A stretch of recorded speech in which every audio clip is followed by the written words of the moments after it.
Long ago, before life itself began, 3 golden goddesses descended from the heavens. Din, the goddess of power, used her might to create the land on which we now live. Nehru, the goddess of wisdom, gave the gift of law and will to the land. And Furor, the goddess of courage, used her rich soul to bring the land life. Together, these 3 goddesses created the land we now call Hyrule. With their work completed, the goddesses returned to the heavens, leaving behind 3 sacred triangles, the Triforce. These triangles held the very power the world was based on, and were treated with the same reverence as the goddesses themselves. The Triforce was kept hidden away in a location known as the Sacred Realm, where it was protected from unworthy hands. However, evil is persistent. Over the eras, many have tried to take the Triforce for themselves, wishing to use its power to control Hyrule. Only Hylia's chosen hero, the holder of the Triforce of Courage, was able to protect it, time and time again. Whenever evil rose, so would a hero, destined to protect Hyrule from destruction. This prophecy, considered a legend to many, came true not long ago. 15 years ago, the Sacred Realm was attacked by demonic forces, ruled by the evil king Ganon. A hero, Link, rose up to defeat him, preventing him from claiming the Triforce and ridding Hyrule of his foul presence. But for all his courage, Link was still mortal. The fight left him weak, and mere moments after Hyrule's safety had been assured, he too passed from this world. In the wake of Ganon's defeat, the king, in acknowledgement of his failure to keep Hyrule safe, chose to abdicate the throne to his daughter, Zelda. No one has seen the king since, and as the new queen, Zelda has led Hyrule into a peaceful age. Since then, while Hyrule has been calm, many worry about the potential return of evil that might seek the Triforce with no hero to guard it. And even without the evil King Ganon, dangers still lurk throughout Hyrule.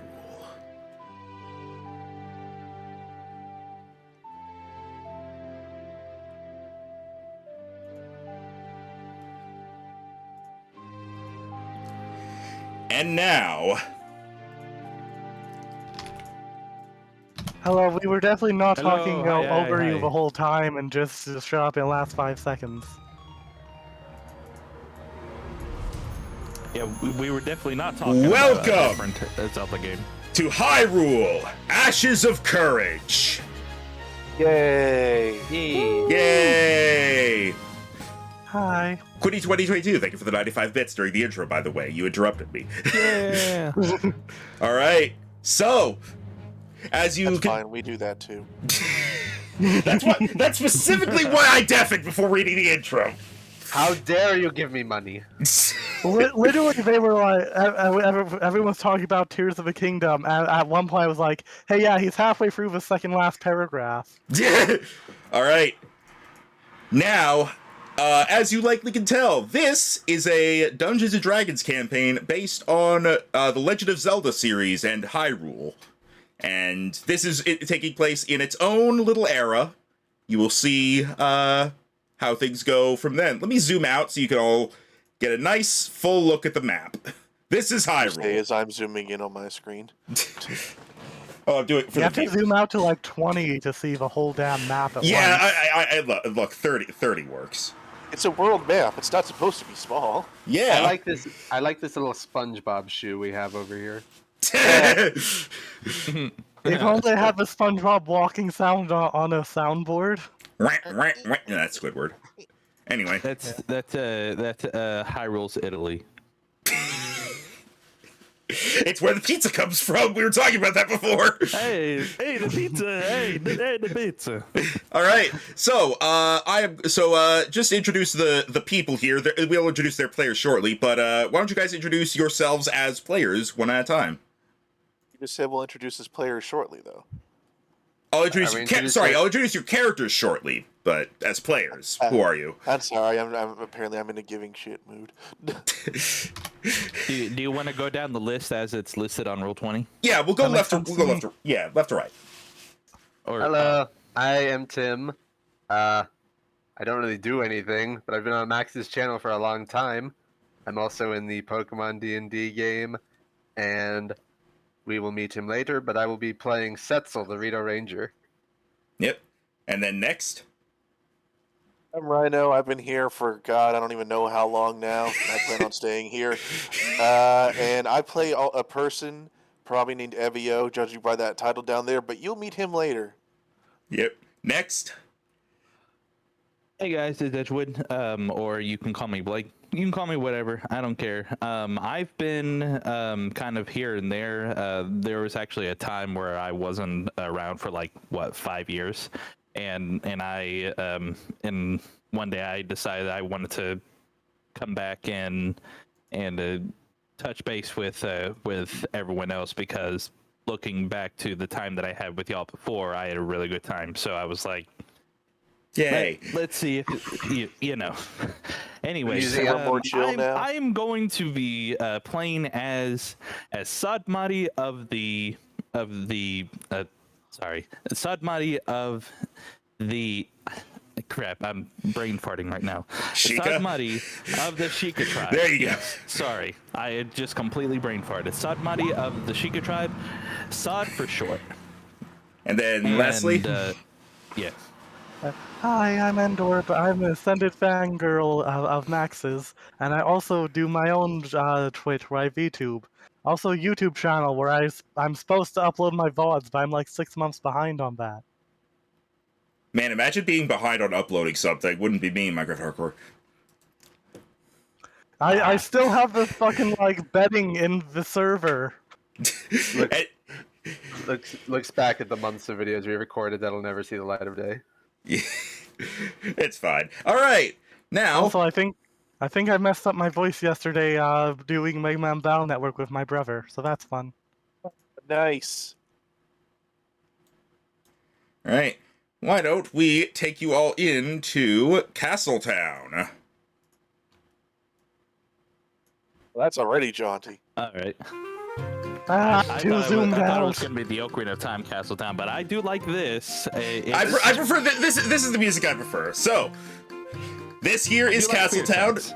We're not going to be using this as a battle map necessarily, so this is just sort of an overview map. Just There's so a lot of bosses. just so people have something to look at as we begin.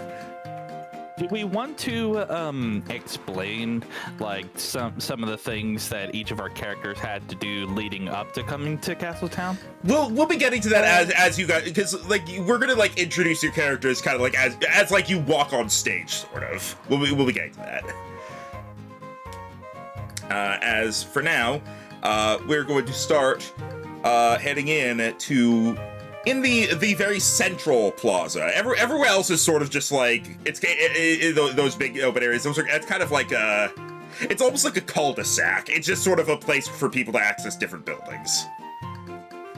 The very central plaza here, however, is where people tend to go and hang out. It's where they have different shops, all sorts of things for people to come and check out. And One heavily outlined building. don't worry about that. That's just a building, and the thing decided it wanted to be bold, and I was like, okay, cool. It's a really tall building. That's what it is. No, it's a super important stand. It's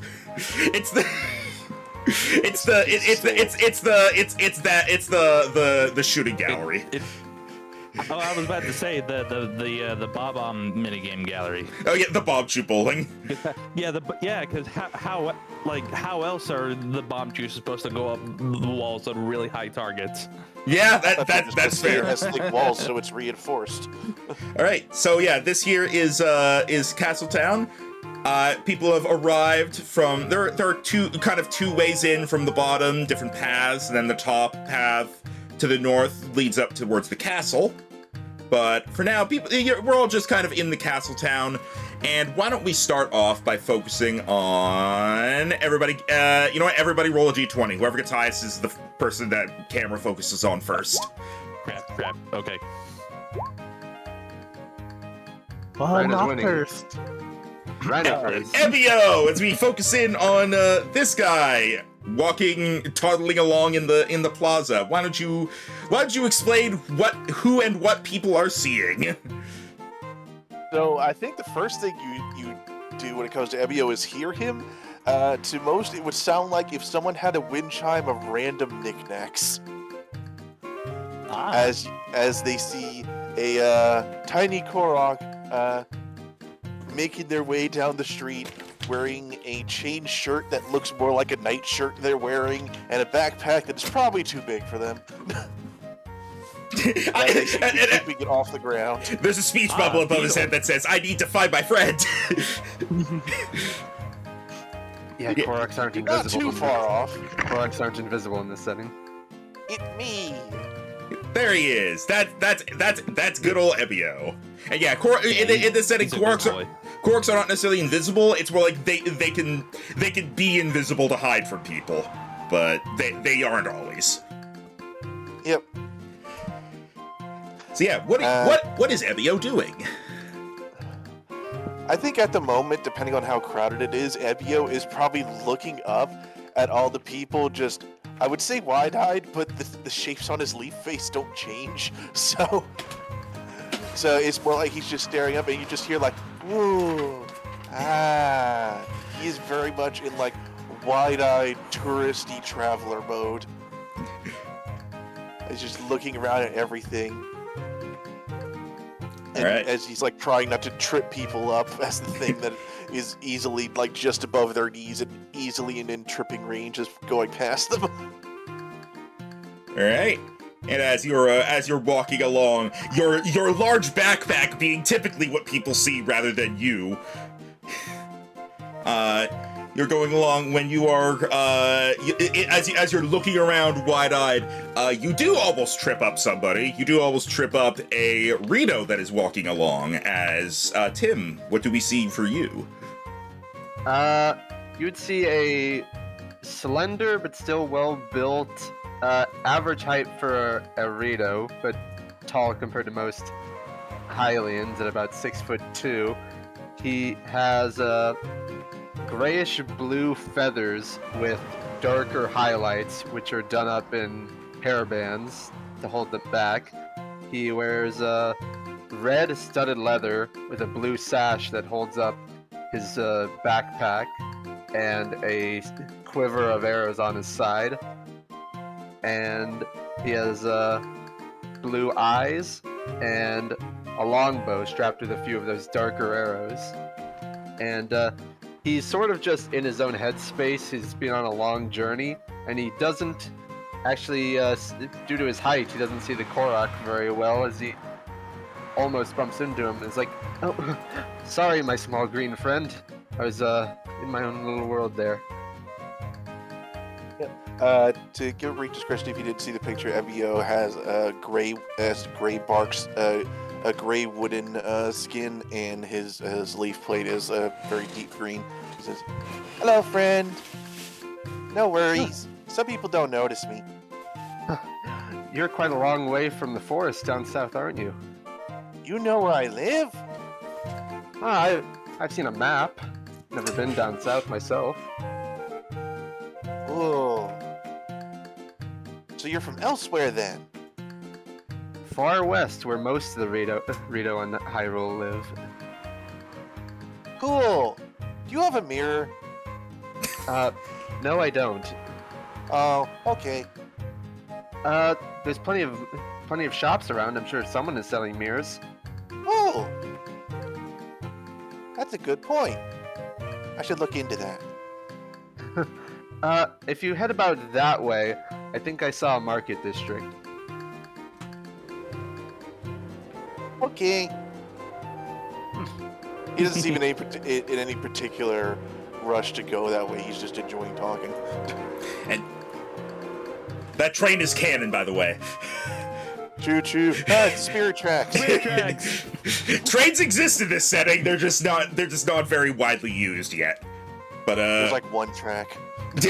there's like a probably like a train between like a couple like select areas that's only for select people. But Ashes of Courage takes place during the child timeline, confirmed. No, wait, it would be the adult timeline where Wind Waker is, right? Now, clearly this takes place between the Breath of the Wild and the one before it. this is its own time. I'm not bothering to figure out where it falls in the timeline. It's gonna have references to all the games. It's not necessarily happening before or after any of the particular games. Hey, that's what Breath of the Wild takes place said. after Hyrule Warriors. Okay. You know what? Yes. It takes place 500 years after Hyrule Warriors. Sure, whatever. Don't hold me to that. I swear to God, don't hold me to that. I'm the lore keeper. All right. Damn it, I wanted a good Sia reference. As you two are having this conversation, nearby in the same plaza, somebody else is walking along. Why don't you describe who you are, Endorb? Well, what they see is an older-looking lady. She's got some gray hair, and next to her is another older-looking lady. Should have said that part first.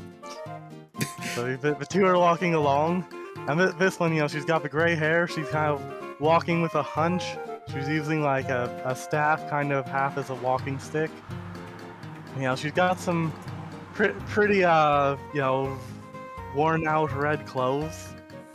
And what's most noticeable, though, is a pendant she's wearing around her neck.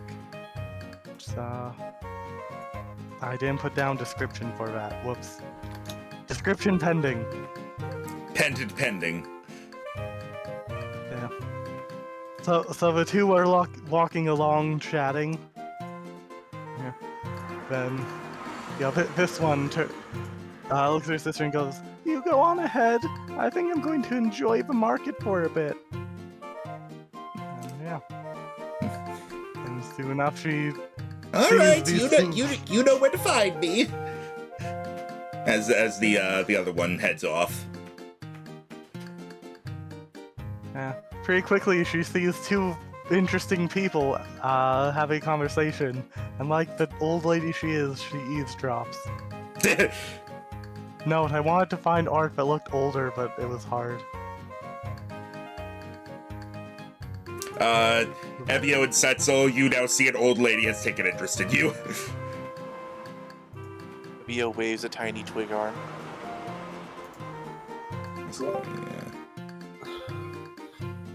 Hello there. It's not often we see little forest creatures around. Yeah, hello. Yeah, hi. That's better, actually. What? I'm sorry if I interrupted what you were saying. What might your name be? Which one are you talking to?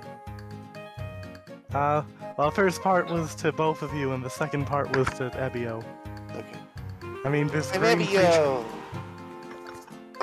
Oh, right. I didn't think we'd be talking long enough to introduce each other. I'm Setzel, he says to both of you. Good to meet unfamiliar faces. Are you two planning on staying in town long? I'm on an adventure. I'm on a mission from my tribe, so not really Mission for planning God. on it. Although this little one was looking for a mirror. I'm looking for a lot of things. I'm trying to help my friend. I like to think the pause is him switching dialogue boxes.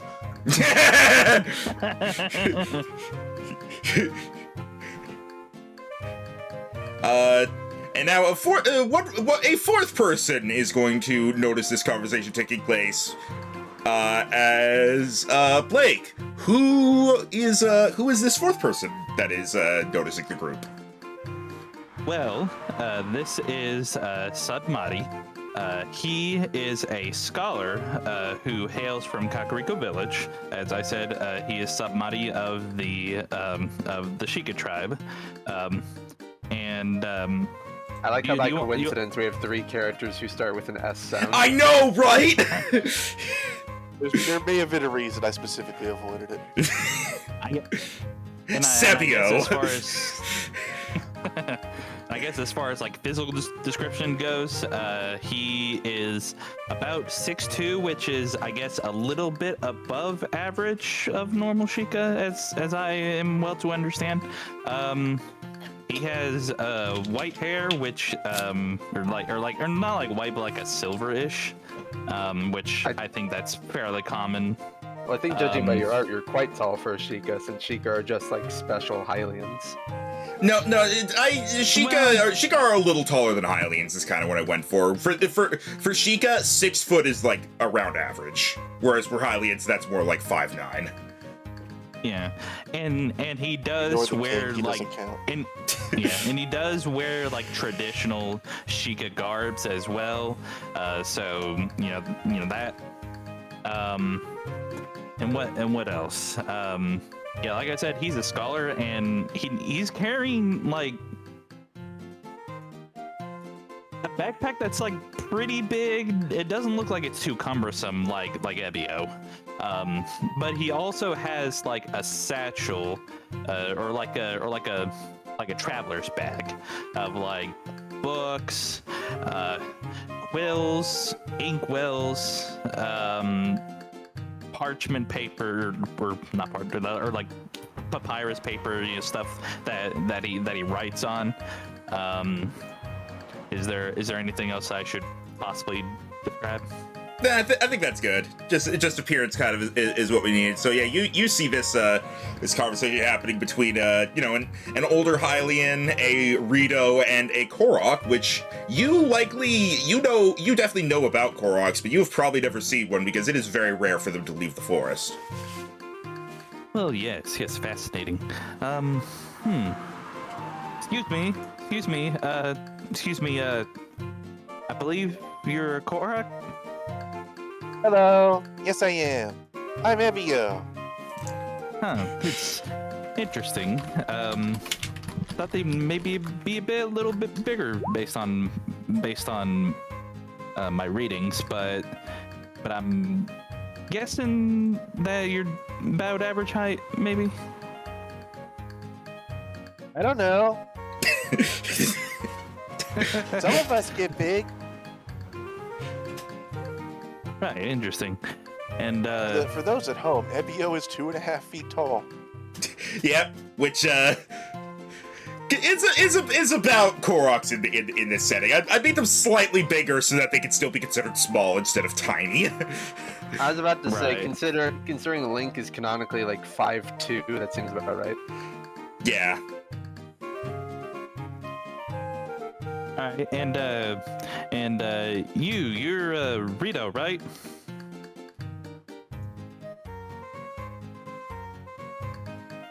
Setzel. Oh, Yeah, what, yeah. what was the question?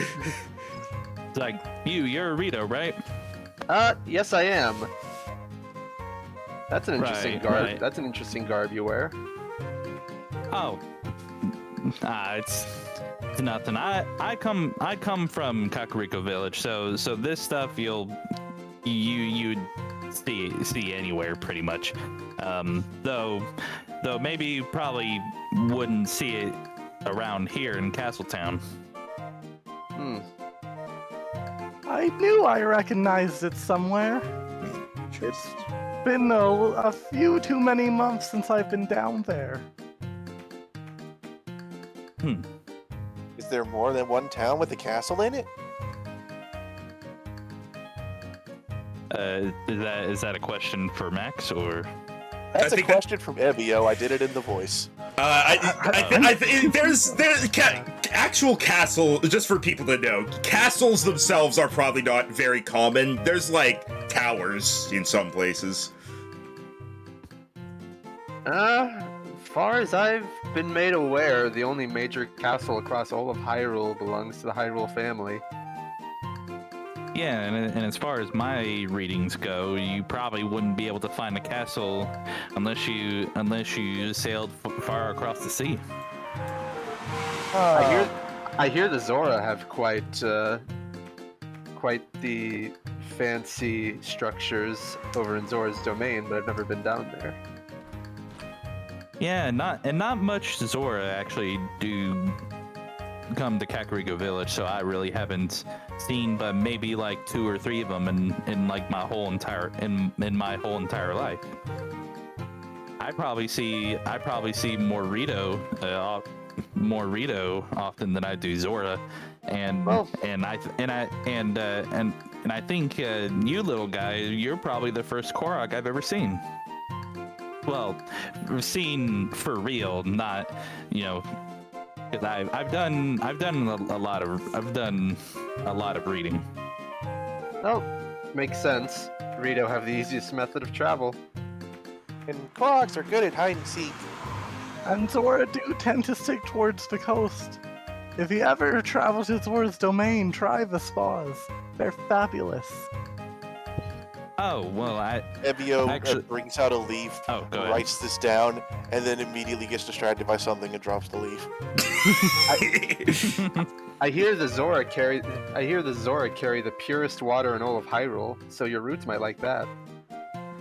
Looks down to tiny twig feet. Now, Wiggles like the 2 toes he has. Like a Ninja Now, Turtle. Sod looks over to Celia. It's like, I don't believe I ever introduced myself. Well, actually, to everyone, I don't think I've ever introduced myself. I am Sodmati of the Sheikah tribe. Usually, my friends just call me Sod for short. And I'm here in Castletown because I'm actually looking for other scholars to possibly learn from and to share ideas. Scholar. Oh. Supposed to look for scholars. Huh. Thing. I'm Nice to That's meet another word you. for researcher, right? sort of. Smart people. I guess so. Although it's only as of recent where I actually wanted to actually go out and search the world to actually research things. I mainly for most of my life wanted to stay in Kakariko Village and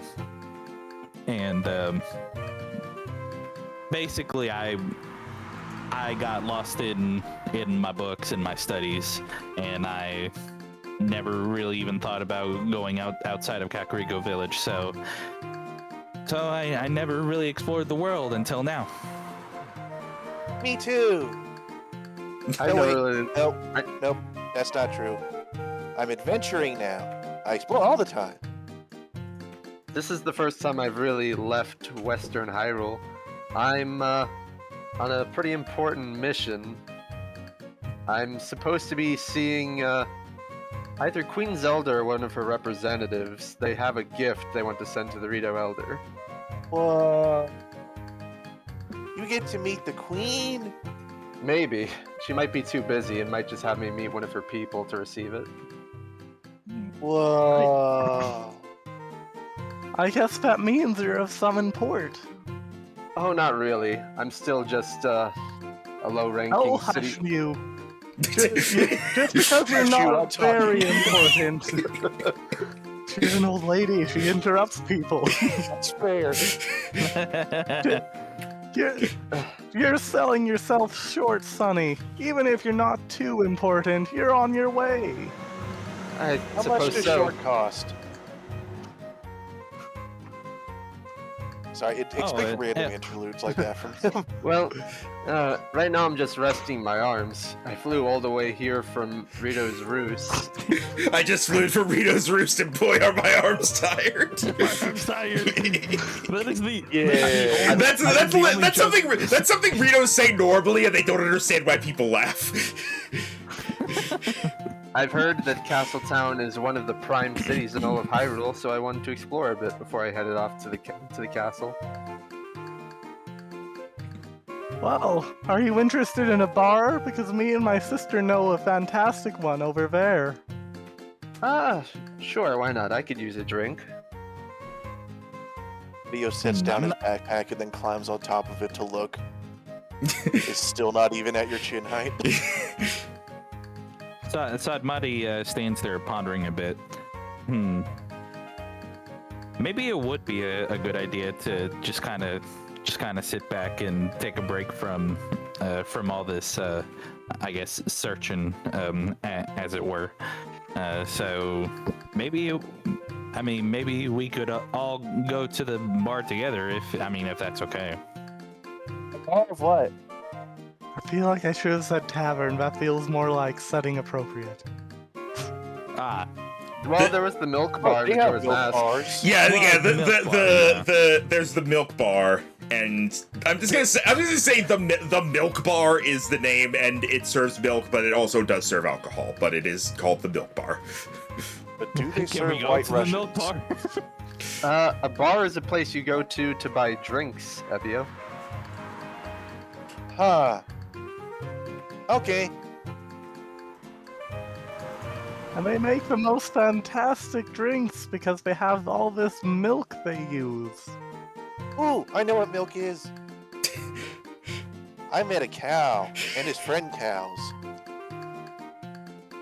Cows are female, Ebio. What? God from above, cows are female, the male ones are bulls. Don't Ebio, milk a bull. Ebio, a creep. I was imagining like someone passing by. Evio, a forest spirit made of leaves and wood. What is gender? Also, this is me speaking as Sadmati. Also, wouldn't Koroks? Wooden Koroks? Yeah, they're all wooden. Oh my god! Get the sense out eventually, I promise. Wooden Koroks only need water to drink. Are they able to drink anything else but water, or I don't know? Because they're plants, you know. Out of character to give the information. Yes, not Ebio. Koroks can survive on just water, but they are able to drink other stuff, and they are able to eat. And Koroks can survive easily on just fruits and water, but they can eat or drink anything. Question is, has he tried? That's And up I to am you. now thinking of an entertaining story of the time Ebio found a hydromelon. Is it possible to get a forest creature drunk? Now on Mythbusters. His face falls off. Ah! Am I missing an eyebrow? You're missing your whole face. Oh no! Put it back! Put it back! All right, so Back on, the nose goes through the eye hole. It doesn't seem right. the four of you are gonna head to the milk bar then. Yep. All right. All right. Ebio's willing enough to go along with the first person who wants to hang out with him. That does sound like the character you've established so far.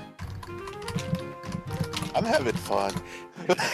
That's good. That's kind of a point of D&D. All right. Here, let me Is get. Chateau Romani a white Russian? Probably. I assume that's vodka in the milk. All right. Curdle. Not if you drink it fast enough. It's I mixed right in guess. front of you, and it's like go, go, go. All right, so you head to the milk bar, which I don't have a map for, but you're at the milk bar, and you arrive. It's God. Okay, Who here It's is like 2 in the afternoon, so not a lot of people are here. yeah? Who here has played A Link Between Worlds and seen the milk bar in that?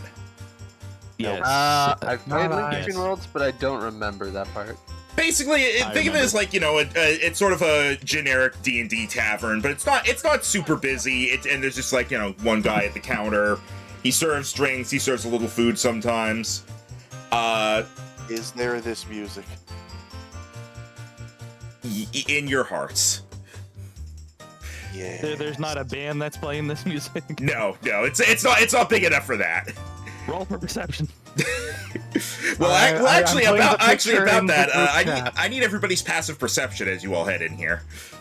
18. Okay. Okay. Right, how do I fucking find bird. that? 14. Yeah, Max decided it was a good idea to give them both a +2 passive and proficiency at the start. It does make sense. So automatically I got a +4 just from choosing my race. And then I decided to Right. use my free expertise as a ranger. We figured So- out the person so who hates perception- missing things because of a low perception roll. All right, what you got, Blake? So, perception is wisdom, right? Yeah, your Yeah, passive. it should say it on your sheet. Yeah, just under skills. Yeah, there's a passive perception spot. Okay, let's see. I have to pull it up. Yes. You should have your sheet open generally most of the time. The part you can drag around, if you double click it, it like collapses. Right. So Just you don't have above to your close tool it. Right. Right. So is it the number right next to perception, or is it just You No, want to look you're looking for below passive perception. below the skills. There's passive wisdom, and then in parentheses perception with a number next to it. It's like its own okay, it's thing. 13. Okay. 13. I'm gonna say Ebio and Setzel as you're entering the milk bar, because Setzel has 18. The two of Theo you. has high enough perception to be distracted by things. Yeah. And listen, I always have a book in my hand, so Honestly, do 13 is better than a lot of people, so don't worry about it.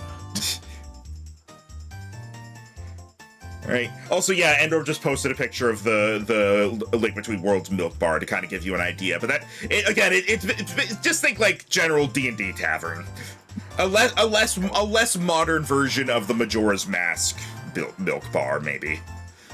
okay, I see it. But as you head in, Setzel and Ebio, you're going to notice that the barkeep, instead of currently being at the bar, is kind of like at a door that leads to the back room, kind of like leaning through it, seeming like he's talking to someone. And Setzel, you are able to make out a little bit of what he's saying. You do hear him say something about calling the guards. Huh. Well, hopefully nothing serious. Ebio jingles merrily as he enters the bar, You're like the bell over the dancing door. to the tune in his heart. The guards, eh? I'm interested in that. So like tries to eavesdrop on that now. If you're actively trying to I kinda- eavesdrop, go ahead and Oh. roll perception. Hey. You're also able to hear about the guards, and you actually manage to get a peek through the crack of the door as the barkeep is starting to close it. You see past him in the room. It seems like one of the employees at the milk bar is there, and it seems to be tending to a wounded person. Oh dear. So that was inside the building? Yes, it was in the back room, basically. You've entered the building at this point, and the barkeep kind of like hearing Ebio is gonna like close the door and head over and like, what can I get you? Oh, Evio spins around from where he was doing a slow circle of looking at everything and almost falling backwards. Hi. Hi. Do you need anything? Looks to the others. What do we do here? me and any social interaction. So he's just going to give a small laugh. I found some interesting characters today. Give them a round of what they want, as long as it's not too expensive on me. Yeah, sure thing. I'll just take my usual. No, I'll take the special. All right, both options are milk. Okay, what would be your usual then? Evio is trying to figure out how to climb Probably up to a bar something stool. cheaper than, like the specialty of the place. All right, yeah, you're probably gonna get some basic milk that kind of has like a little bit of alcoholic content. Ooh, cow juice. Yeah, it's milk. That's what the place is named after. Oh. I wonder if the cows from the farm come here. You mean Lon Lon Ranch? That's where we get our milk from. And That's where the cows are. Then yes. yeah, it's. Oh, We're- yeah, I want Sadmati to Sadmati. Like the whole time he's been like reading his book, and then when he hears him say Lon Lon Ranch, it's like, oh, where Malin and Talon is? Yeah, that's where we get our milk from. They send someone out here every so often with a delivery, but I don't know if that's gonna keep happening at this point. Oh yeah, they're quite delightful people. Actually, I was just there the other day, before coming here, and they seem to be doing good. You seem a bit troubled. Is something going on? It's well, try not to tell anyone. We don't want people to get scared, but the latest milk delivery that arrived, the delivery driver apparently got attacked on the way over. Oh dear. Is he that going to be the fellow okay? I saw in the back? Oh, you saw that? We're trying to get the guards on it to see if they can do something about it. He's kind of in and out of consciousness right now. He's completely out of it when he rode in here. The horses took him the whole way. Oh dear. Something. That's weird. Something about a monster up in a cave near Krenel Respite. Ooh. Monsters aren't nice. Why No- do monsters always live in caves? I swear. Because no one else lives in caves. Because they break houses? Two different kinds of people. Is there, Mr. What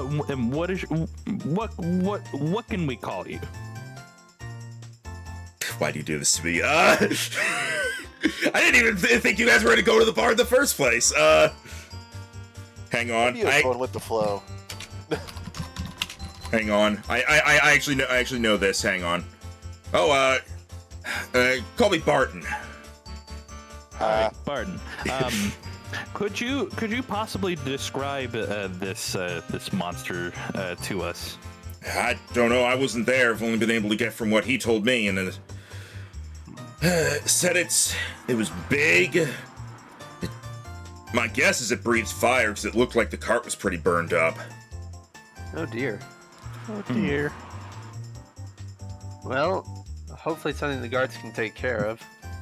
I would hope so, but I don't know. I don't think they can get guards out there right about now. Why not?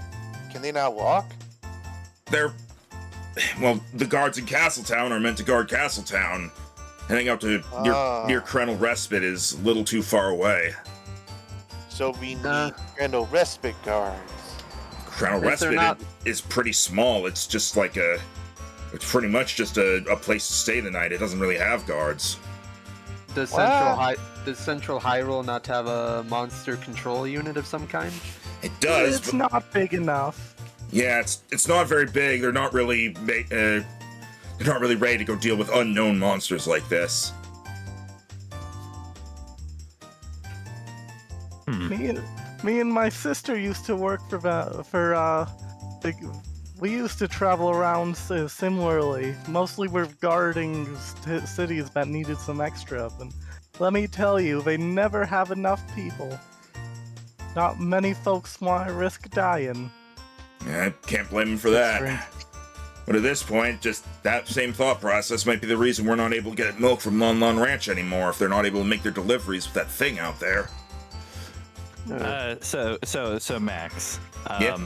I noticed that Abio is well. Actually, I wanted to see if I notice Abio pondering something as it says in the chat. I'd say yeah. He's not like hiding it, and he's right next to you. You see, he's sitting on the counter, seeming like he's thinking about something. Hey, hey, little guy. Is there something that you've been thinking about? What were they saying? Shipments of milk are important for the farm, so everyone stays happy. So if monsters are being bad, then that would be bad for my friends at the farm. So we should help. Yes, because you should always help friends. Mr. Parker looks at you. He goes, I mean, yeah, that's a way to look at it, but I don't want to send you guys out there dealing with something we don't even know about. I have an important meeting up at the castle. Maybe I can talk to someone there and see if they could use the help. Yeah, and plus, before coming to this town, I kind of had a couple of encounters, so I'm not entirely too sure if I'm particularly up for fighting some monsters. Plus, I'm. What was that? Setzel will actually move his sash out of the way and show his emblem. I'm actually part of City Watch over at Rito's Roost, so monster control is kind of my specialty. He kind of looks between the four of you and is like, well, if you want to give it a try, I'm not going to try to stop you. Here. Do any of you have a map? Yeah, I have one. I had one. I should have bought one, but I didn't. Yeah, I have one. It's just buried in my stuff somewhere. I imagine that Setzel I have one, but it's an antique. It shouldn't be written on. I imagine that Setzel would have needed one to make his way from Rita's Roost to Castletown. Yeah. Plus, maps of Hyrule. Just look down, and there's the map. Plus, also maps of Hyrule aren't they're not uncommon. You can get them relatively easily. So, yeah, he takes the map and is kind of good, drawing it. From what I can tell, this is about where the cave was. And that zoomed down and up there it is. Okay, so northeast of Hyrule Field. Okay. It's in Hyrule Field. That's just showing the. It's in the grass. That's just the general area. Hyrule Field. Hyrule Field is like.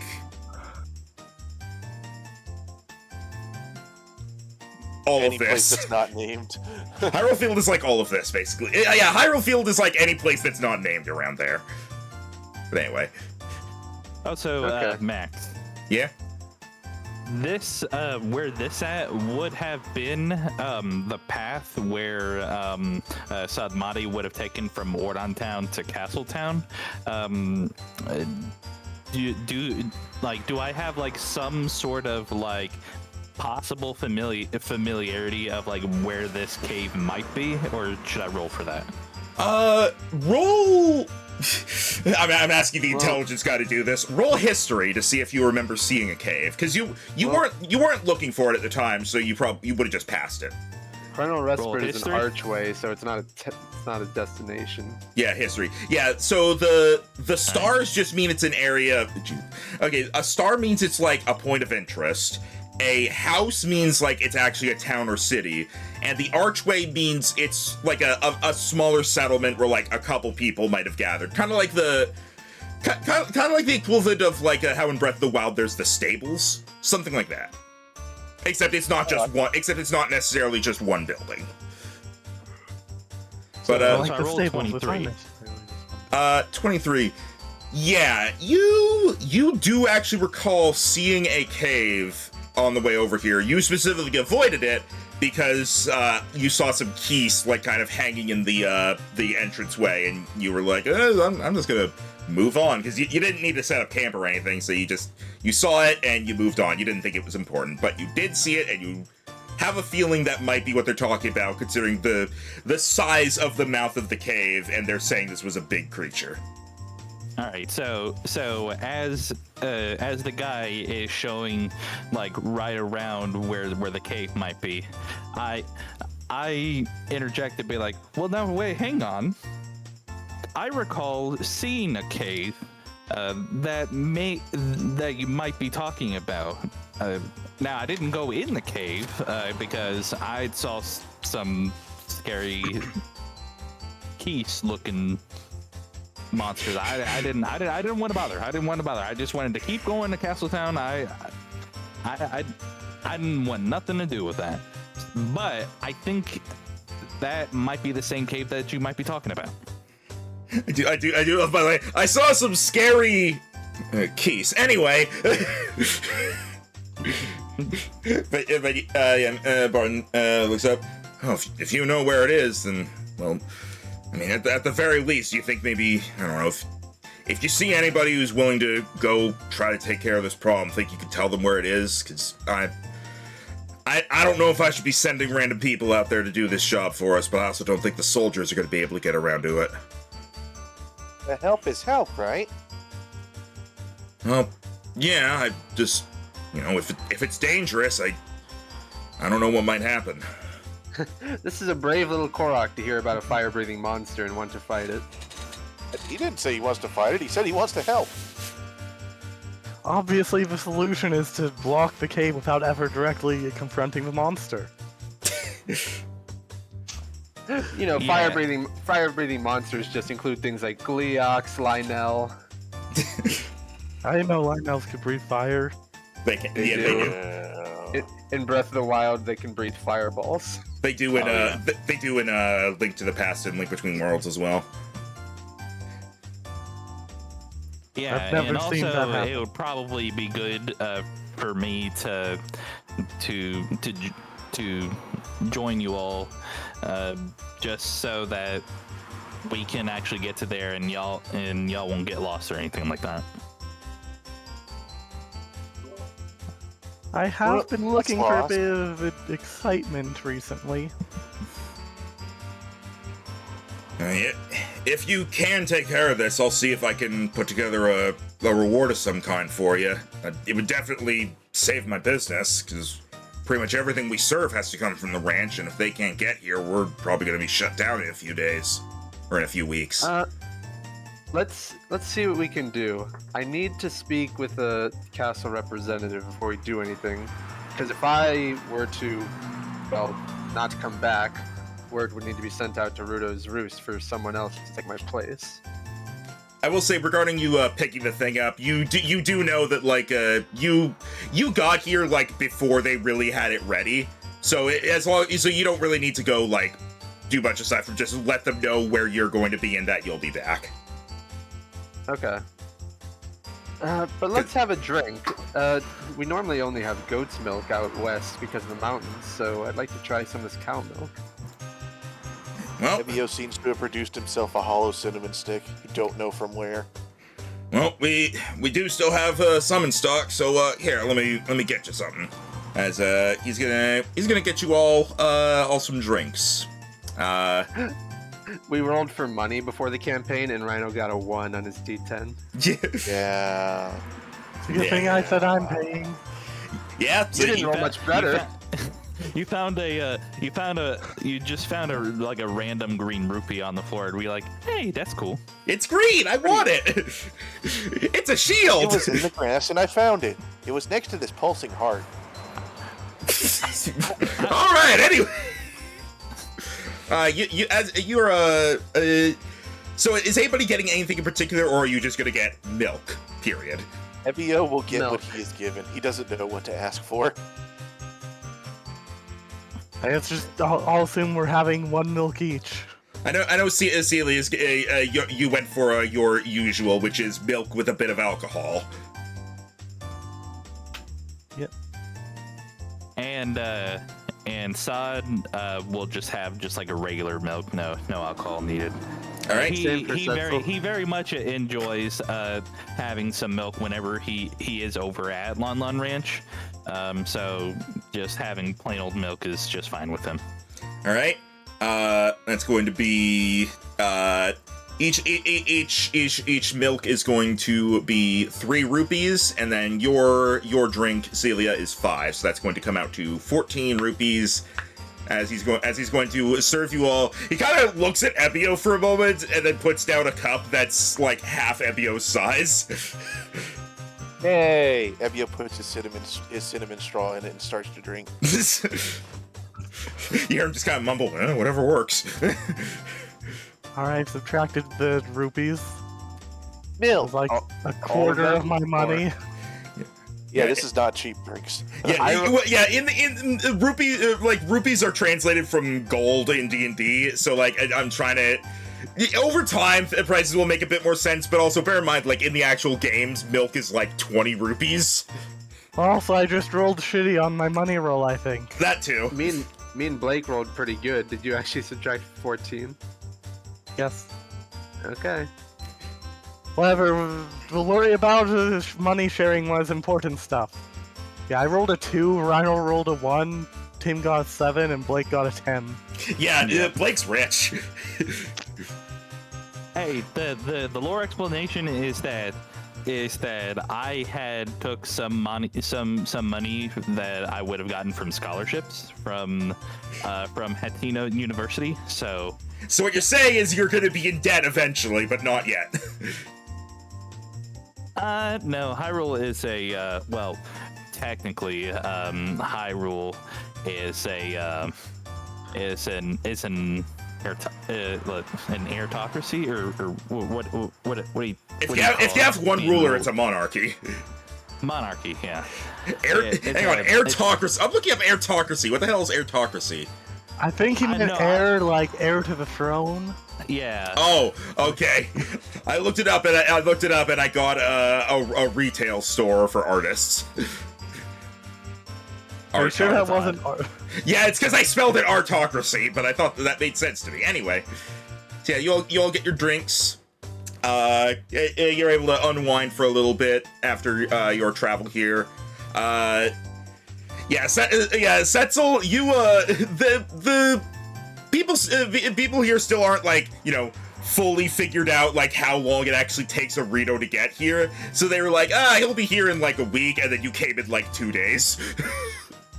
Yeah. We expected him to take the scenic route. Well, it's because, like, they can travel as the crow flies, but that also means there's more potential obstacles, so they generally play it safe. It's also not the easiest to get it's not the easiest to drink when you're a bird. Don't have lips to use a straw. Well, I don't imagine you would use a straw. You would just drink from the cup. Yeah. Yeah. Or you do like birds do and just kind of like submerge your beak in it. You lower your beak into it, come back out, do it again, come back out. You just keep doing that like a drinking bird, just bobbing up and down. I mean, what else would you call him right now? He's a bird consuming a beverage. He's a beverage bird. Setzel is intrigued by the way Ebio drinks. He thought he would just dump the cup on himself. Yeah, he's drinking with the straw, and then he eats the straw, and then he wipes leaf mouth with other leaf. Also, as Sod is looking at Ebio and Setzel and how they're consuming their beverages, he just pulls out like something to write with and something to write on. He's like, it's very fascinating how Koroks and Rito drink their drinks. I guess he just continues writing, presumably for research. I don't think Endor's character has introduced her name yet. No, she did. Yeah, Did she? And if not, then it happened in the scene transition. Yes. Her name is Celia. Yeah. Celia, yeah. I know that. I just meant in character. I don't know. I think she did. It might have been before Sanmati showed up, but it's fine. It's fine. The name was said at some point. You all know each other's names. Okay. All right. So, what are you doing after having your drinks? At this point, it's still pretty early in the day. Do you all want to maybe buy some preparations before we possibly head out east? I have to stop by the castle to let them know my plan. Like what? I got all this because I asked for adventure things. Pat's backpack. Just water, weapons, things like that. Oh, that digs into backpack, pulls out stick with large rock on the end. It's a thick stick with a rock fused to it. Rock hammer, yeah. That's like it's meant to be a mace, right? I'm guessing. It's a war hammer. Jesus. This is my warhammer! This is my boomstick! I didn't think you got access to martial weapons. It goes bonk. Yeah, we'll get into that over time, but How much Rhino's the strong character because we all rolled dex. How much I is don't have Evio either. supposed to weigh? Evio According as to my character sheet. hang on, what, okay, according to your character sheet, your weight, not a lot. Yeah, I'm gonna be completely honest. Evio weighs, like, not counting the stuff he has with him, Evio weighs 10 pounds or less. Counting the stuff you have with How him, much he is weighs that like stick 40 with the rock pounds. supposed to weigh? How much does a rock weigh? 10 pounds. He's Yes, going the to do that strength thing where carries. he swings it and he lifts himself into the air. He can do that. Whee! I swing myself up in the air sometimes. Saying, "Hey!" Interestingly enough, Say according to yeah. D&D, warhammers are 2 pounds, which I don't think makes sense. Yeah. Well, warhammers, like, they can be one-handed, right? It's not a maul. Yeah, but still, I think you would wield something that weighs more than 2 pounds. Yeah. Well, Warhammer can also be 4K. Haha. Yahaha. All right. Yahaha. So, if there is any shopping you guys want to do before heading out, like, you had the opportunity to do shopping before the campaign started, but if you want to do any shopping now. Actually, before we leave the bar, I gotta ask the bartender or something. What's his name again? Mr. Barton. Barton. Barten. Aha!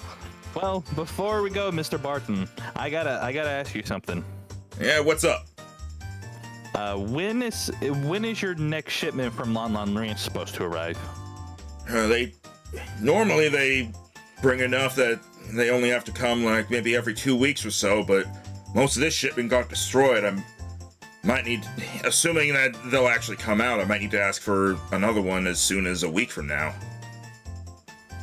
Okay, so I'd say we have about like a week and a half to sort of see what's going on. Yeah, I'd say so. Okay. For comparison, because I'm checking like I'm using like the measurements here. It would traveling from the way they do their deliveries, traveling from Lon Lon Ranch to Castletown would take about 4 days from when they set out. Because they have like a horse and carriage, but they're carrying stuff with them. And you traveling to where you need to go would take, depending on when you leave, 1 to 2 days.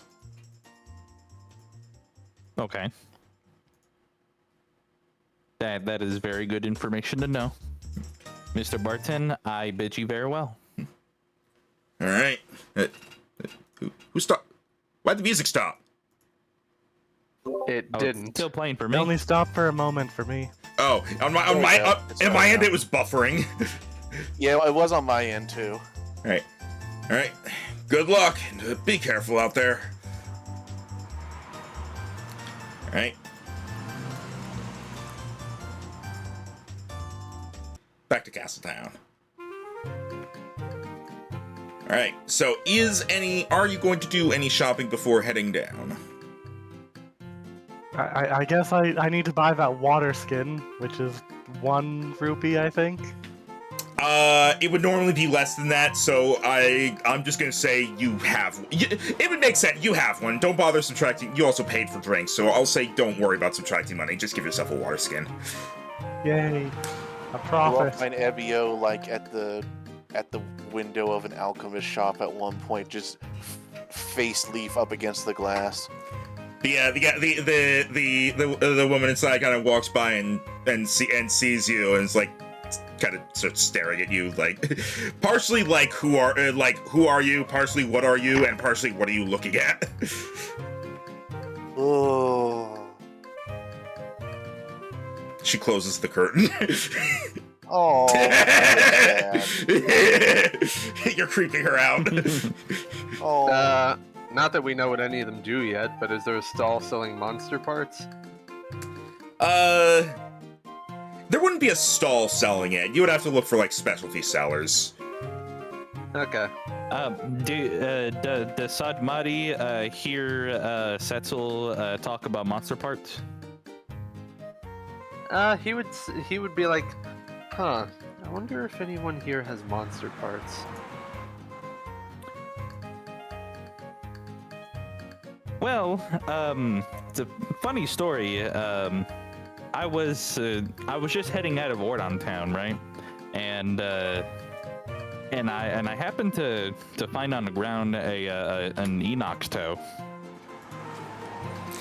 Enoch's toenail. You need to be specific. Enoch's toenail. Enoch's Oh, toenail. toe. My sheet said toe. I need to fix that. Wow. I need to fix that. I'm gonna guess that you didn't actually slay a Hinox. No, it was not very far out from the town gate of Ordon Town. So what I'm guessing is that the guards of Ordon Town actually were able to slay an Enox trying to invade the town. At least that's my theory. Huh. Well, that's a really rare part. You scrape all the toenail fungus off that, and you could have a good shield or a piece of armor.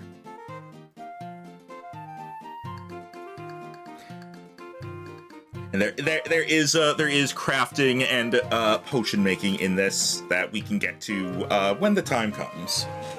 We all have a few monster parts, but Blake somehow rolled all the lucky stuff when making his character. Yeah, Blake got Yeah. lucky. He rolled so well during character creation, just everything. I bet if we rolled stats, he'd have base stat total above 90 too. I doubt that, but Yeah, we're just doing normal standard buy. yeah. All right. So aside from Celia getting that water skin, Evio, are you doing any actual shopping, or are you just staring at things? Evio doesn't really know what to get. He was looking at the potion shop and just being fascinated, but he seems like they closed for the day, at least according to his eyes. So I think he's just going to follow the other people to see what they get. All right. And so just as times behind you would just hear ding ding ding ding ding. Setzel and Sadmati, are you going to be doing any shopping?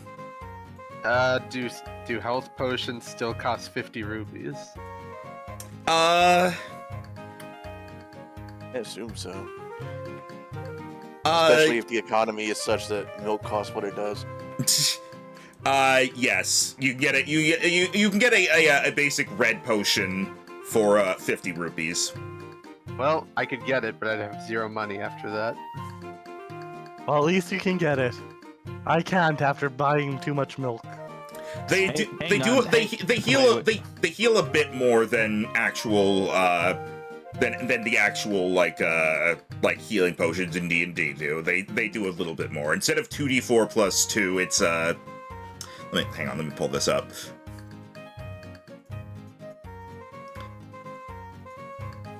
Yeah, instead of 2d4 plus 2, it is a flat 10 health.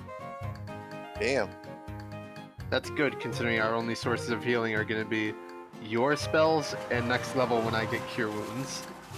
Fun fact, I was looking up what it takes to make potions of healing, if you know what you're doing, and apparently you need to be level 3.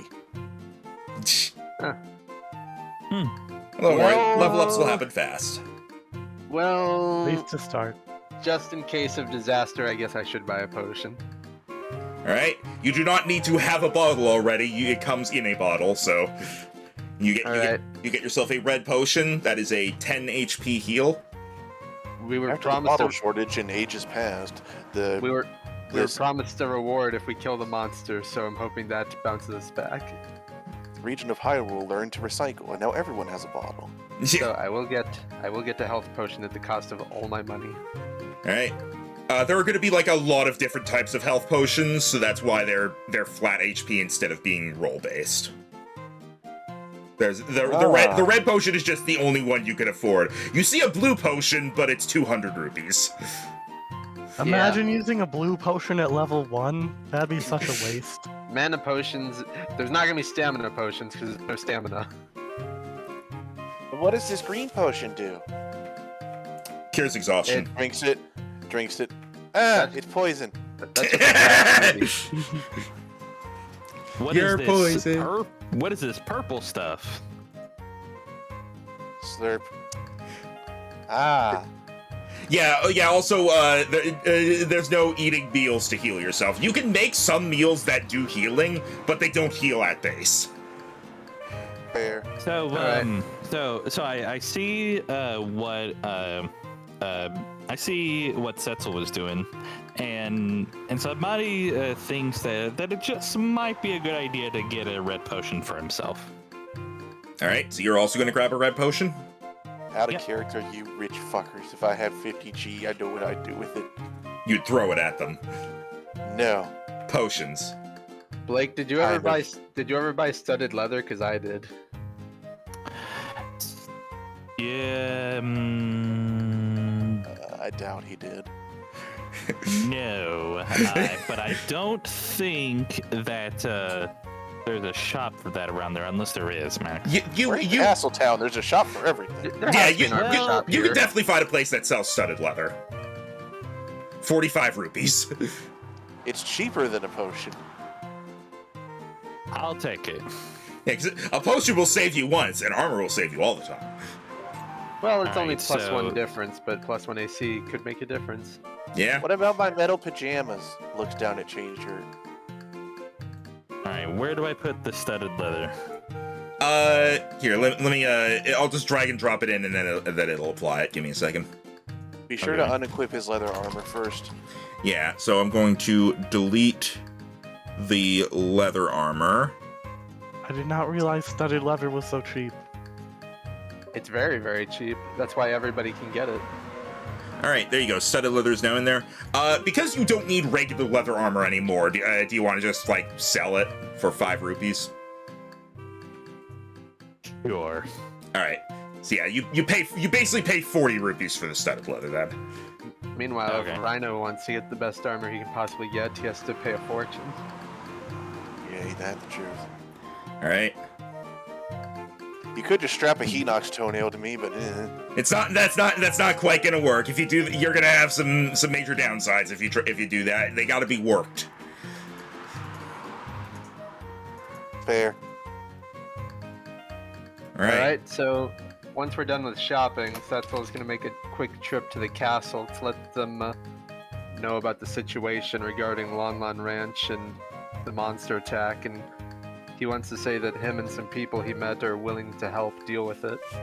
Evio's going to try and follow, but if you fly or go your actual walking speed, you will leave him in the dust. And of course, I do follow as well. I was about to say Rhino. No, Tim, give me a persuasion check, just for a general thing. Like they believe you, but like just for something else, give me persuasion. Are we I got haggling? lucky. 17. No, this is just like as he's explaining things to the guards, they're kind of nodding along, like, well, yeah, it's probably going to be a few days before we really we're ready for you anyway. So go ahead, be careful out there. I'll see if we can get some guards out there, but even if we do, it probably won't be for a while. All right. I'll be sure to come back as soon as I can once we're finished. All right. Is there any way that Sadmati could possibly get just a little bit more information about this monster that we're possibly like I'm sure like somewhere like in like my tomes or whatever that will that will have some information about this monster. There would be, but you don't know what the monster is. It's not narrowed down nearly enough. All you know is it's big and it breathes fire. That is many things. And the only person that has information is an unconscious ranch hand. So. Okay. Maybe Like, we should literally, check in on him. what happened is like he literally like kind of rode in unconscious on the horse carrying a destroyed carriage, and like while he was like kind of fading in and out of consciousness, he was just muttering like big fire, things like that. Okay. So, yeah, there's nobody you could really get information from as of now. Everyone ready to fight the dire fire geese? The big That would old, be the funny. big old 5-headed Gleeok. Only 5? You underestimate me. All right. So, are you heading out? Oh. For level 1, of course we only start with Yep. the 5-headed one. All right. You all head out into the field. Ebio first.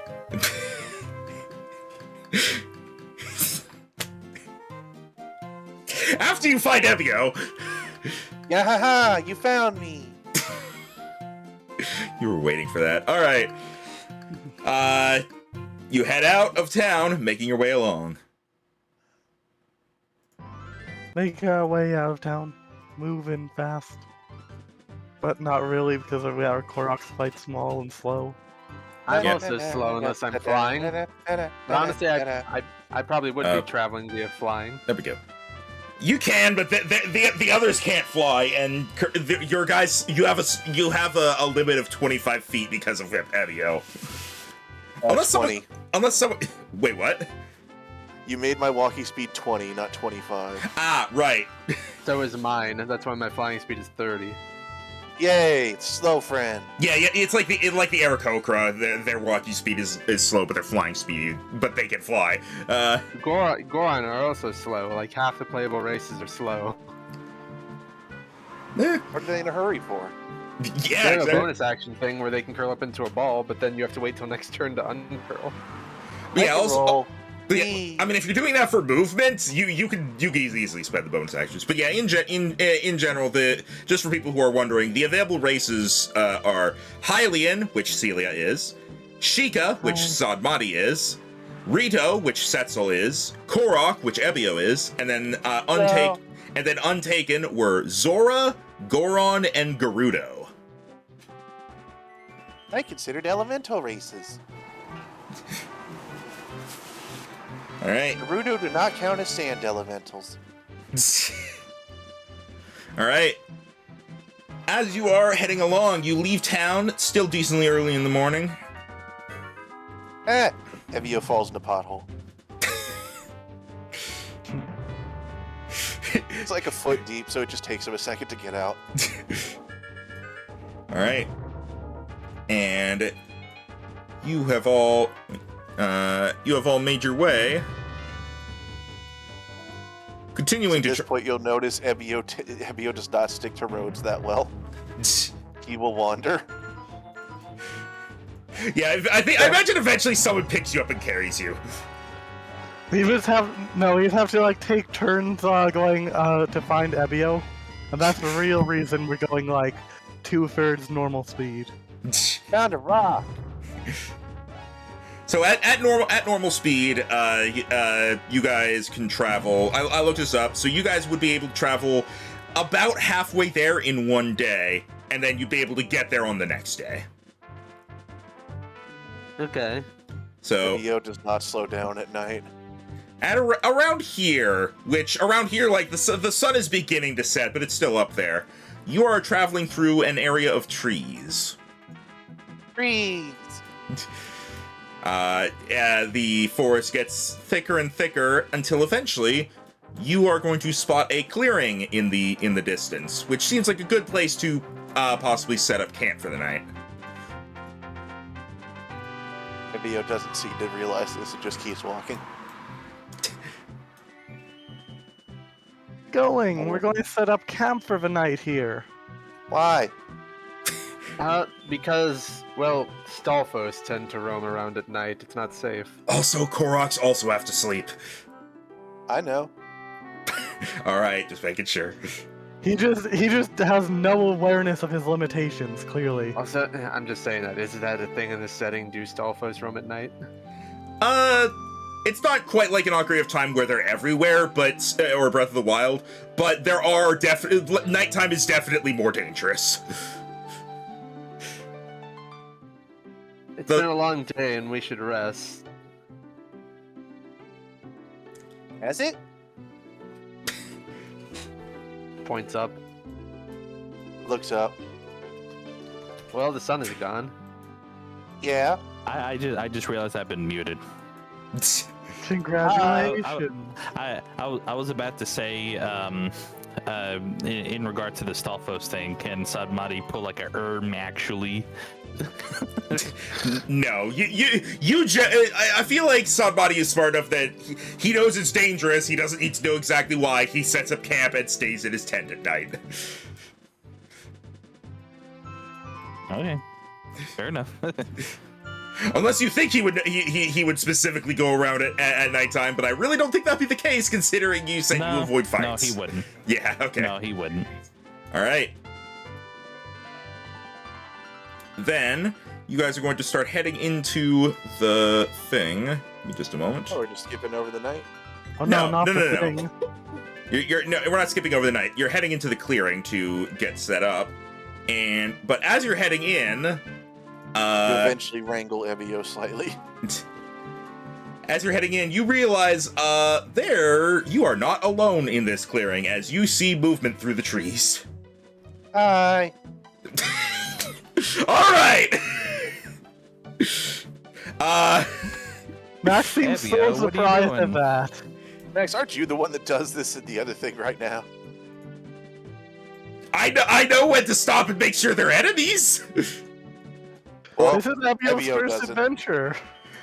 All right, Evio walks forward, and let me pull you guys over to the map as you find yourself in view of various creatures that do not seem particularly happy about your presence. Let me get you over here. Turns back to group. I think this neighborhood is grumpy. Oh Holy boy. shit, we're level 1, Max. Calm down. It's fine. Oh, God. It's We fine. don't know how strong they God. are. Oh, Two look, a moblins I chest. know how already? strong we are. 2 moblins and 4 bokoblins. Out of character. Out of character, I'm saying this. Treasure. The thing is, what? Thing is not. Hang on, give me a second. Oh, there we go. What? Never mind. As soon as I was about to change something. All right. Yeah, this is the. I'm just zooming out to show the full clearing map. Because of Evio walking forward, the moblin here has instantly noticed you.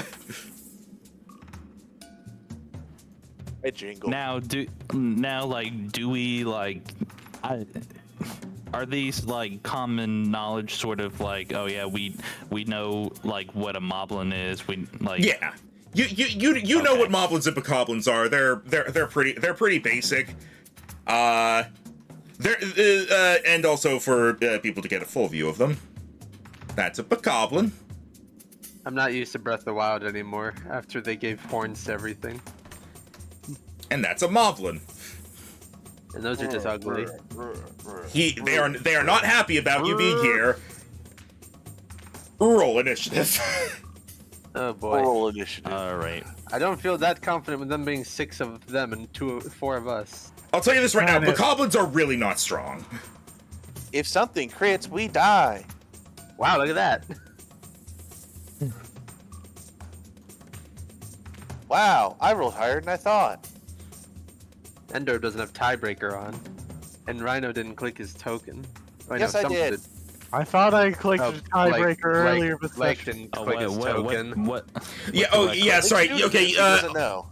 Yeah. Generally, you need to click your token before hitting initiative so that it'll actually get put in the thing. I'll just add it manually. Click my token. Yeah, here, I'll add it manually since you already rolled. There we go. And then. Okay. Oh. And this particular fight, the tokens were covered by turn order until I moved. And let's flip them, and then let's get these guys in the initiative. The bokoblins. Evio walks forward, spots them, just turns around on the spot, just turning his back to the enemies and looks at everybody else. They're baddies. All right. It begins as they are grabbing their weapons and coming at you. Sadmadi, it is your turn. You are up first. Okay. Also, do you guys want to say what classes you are, or do you want that to just kind of like come up as you're going? I think we can let people figure it out. Yeah, it's Okay. fine. Okay. Well, let me see here. I use my burp to burp, and then they burp for burp damage. God, now I'm remembering that one story XP level 3 about the guy who like rage quit. God. All right.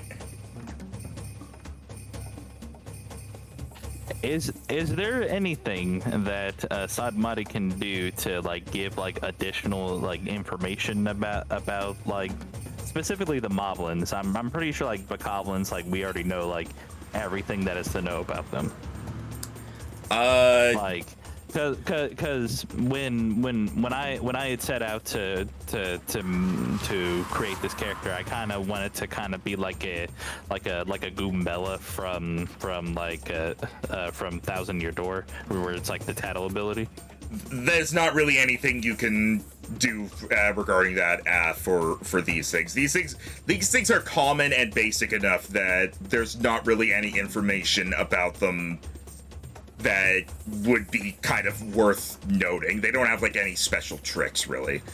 The only real special trick is that the only real special trick is like they can use weapons. That's basically it. Right. If you look at some of the subclasses I offered you a while back, you'll see that they kind of have abilities that lean into that. About observing and getting things.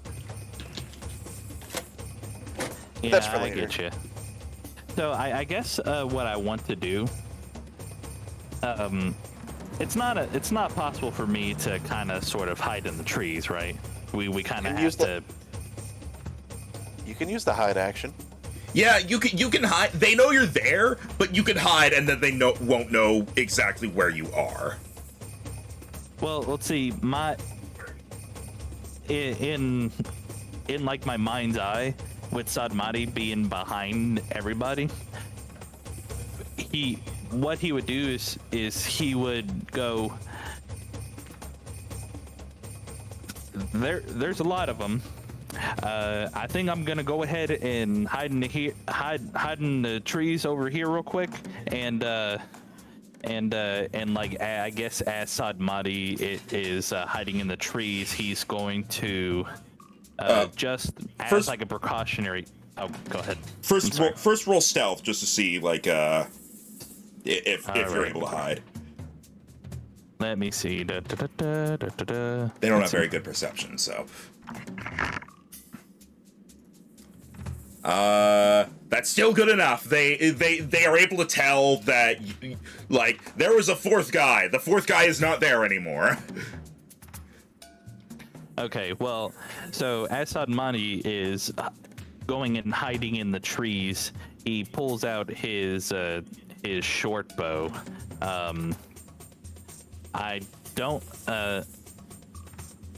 what I okay, so are we gonna kind of do it like I imagine we're probably gonna try to like roll for crits, not like try to be like, oh, I'm going to try to aim for the head so that they're stunned. No, we're You just can going do to you could do called shots.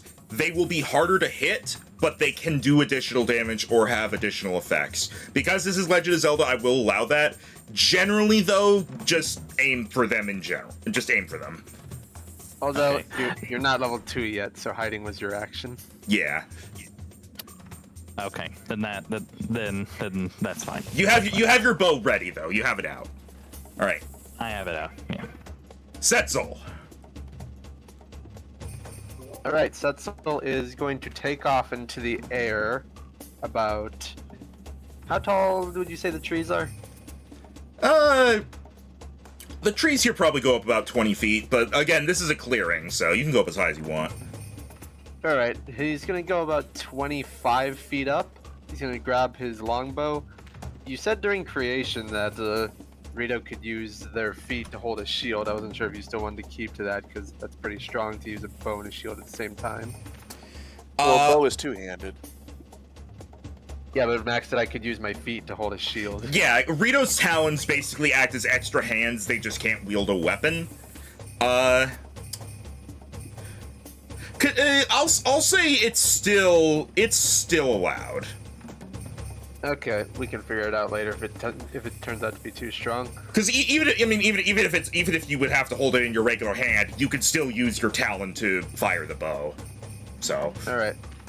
So he's gonna take off. He's gonna let his shield fall to the ground, and then grab it with his talons as he goes up, and he takes his bow in his wings, and he's going to aim a shot at this bokoblin closest to the treasure chest.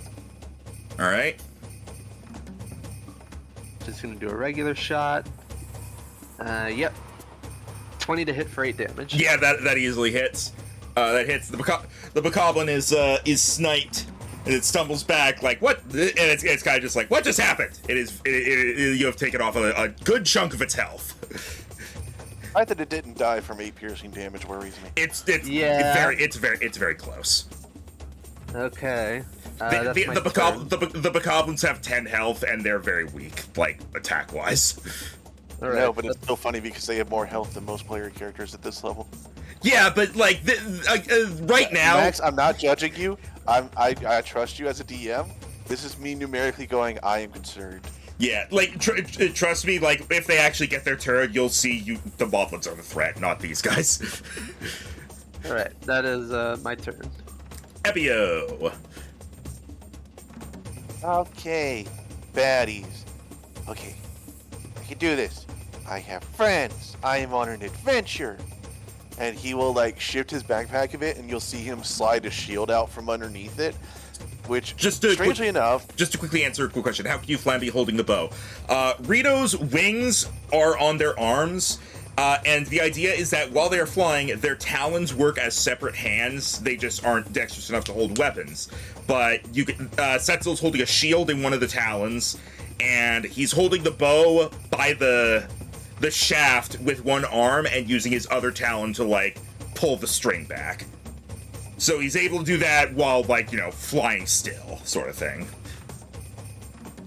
Sorry, I guess a good way to kind of imagine it is that if you've ever seen like a video of like this woman who has no arms but uses her feet to shoot a bow and arrow, that's kind of how I imagine it. Yeah, except Also, he uses an arm as well. question: does he hold the bow in the wing hand or the bow in the talon? The bow is in the wing hand. He uses a talon to pull back the string. Okay. Yeah. Although I could, since Tulin does this, I could totally use my mouth to pull the string. Yeah, like you can do that for flavor. I'll just mechanically wise, I'm gonna say you do have to have a hand/talon free, but All right. So we do have a very wounded bokoblin off the bat. Yep. All right, Evio.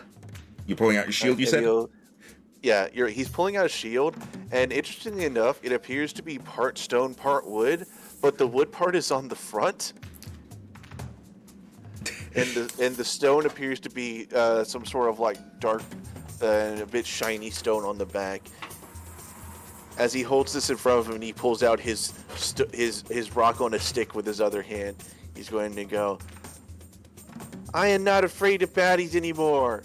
I am Evio." And then he will toddle forward. The moblin looks down at you like, oh, a cabbage. He's gonna lift up his little hammer. It's gonna throw him off balance, so he toddles backwards slightly, and then he's gonna slam it down on his toe. All right, roll to hit. Yeah. Get him. Make sure all the things are how they should be. Okay. Eh. I don't know if that gets him. We're level 1. I hope it does. It does not. Ah, bonk. Oh. You hit his foot, and he's kind of looks down at you, kind of lifts his foot up, shakes it a little bit, and puts it back. I will say, I forgot to mention this before. We are doing the thing that Poke D&D does, where everybody starts the session with an inspiration. So you do have a reroll that you can use. Neat. Yeah, sure. I'll go ahead. All right. I'm enjoying this. All right. Get him. Eh. That hits. Oh. Yay. Their AC is low. That's good. Yeah.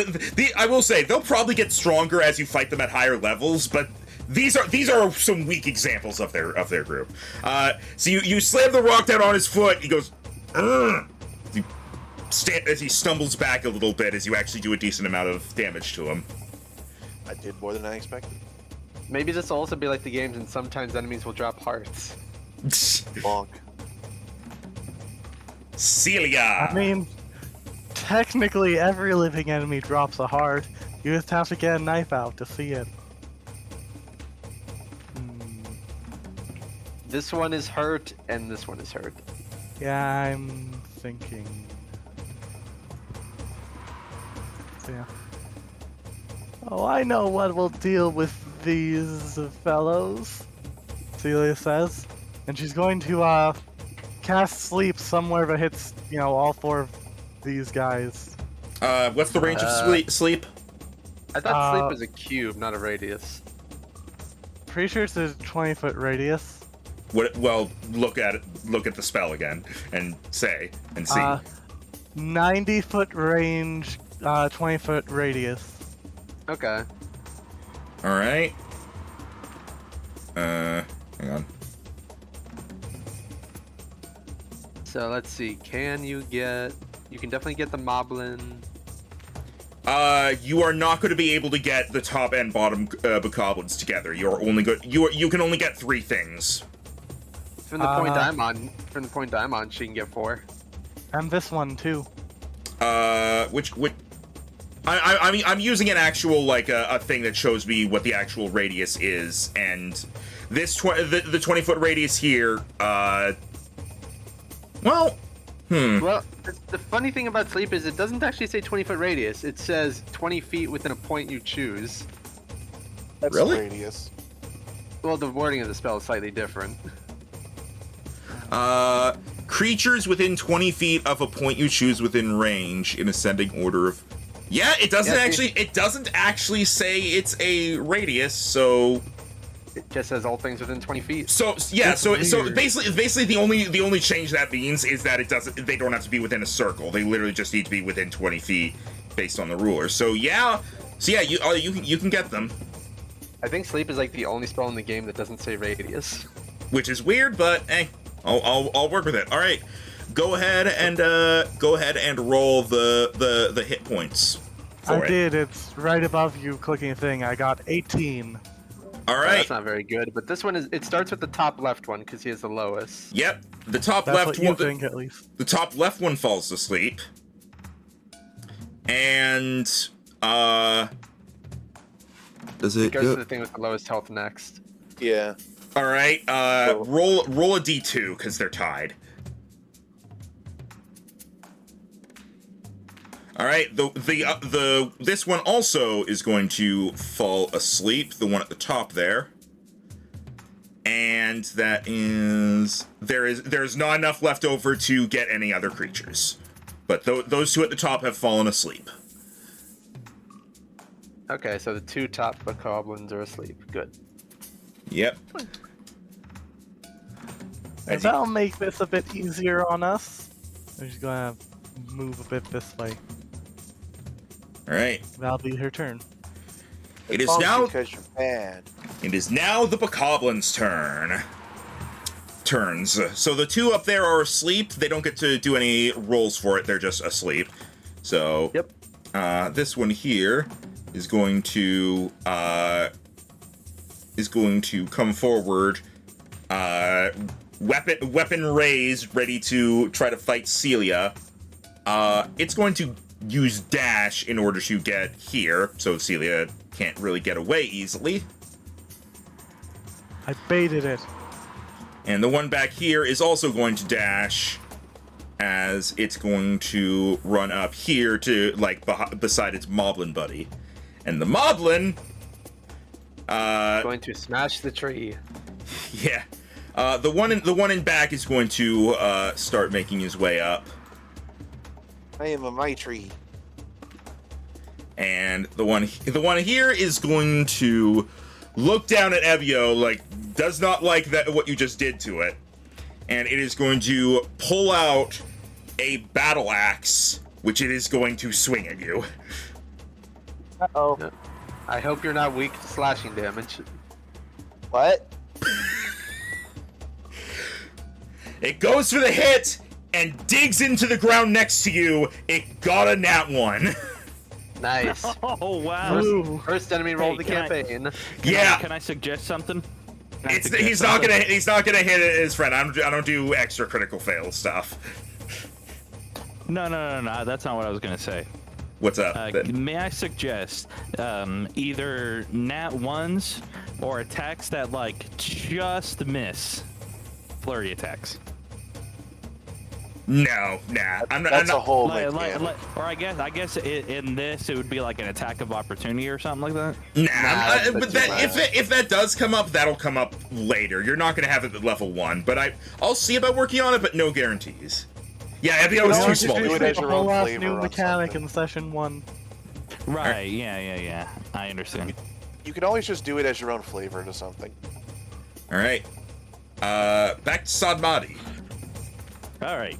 So, Sadmati does, Sadmati, throughout this whole thing, ever since coming to Castletown, he does seem to kind of take a bit of a liking to Evio. So seeing him in danger like this, he's kind of perturbed about this. So he readies his short bow and he wants to try to fire at this moblin that's right in front of him. All right, you are hidden, so you will have advantage on this roll. All right, let me pull up the sheet again.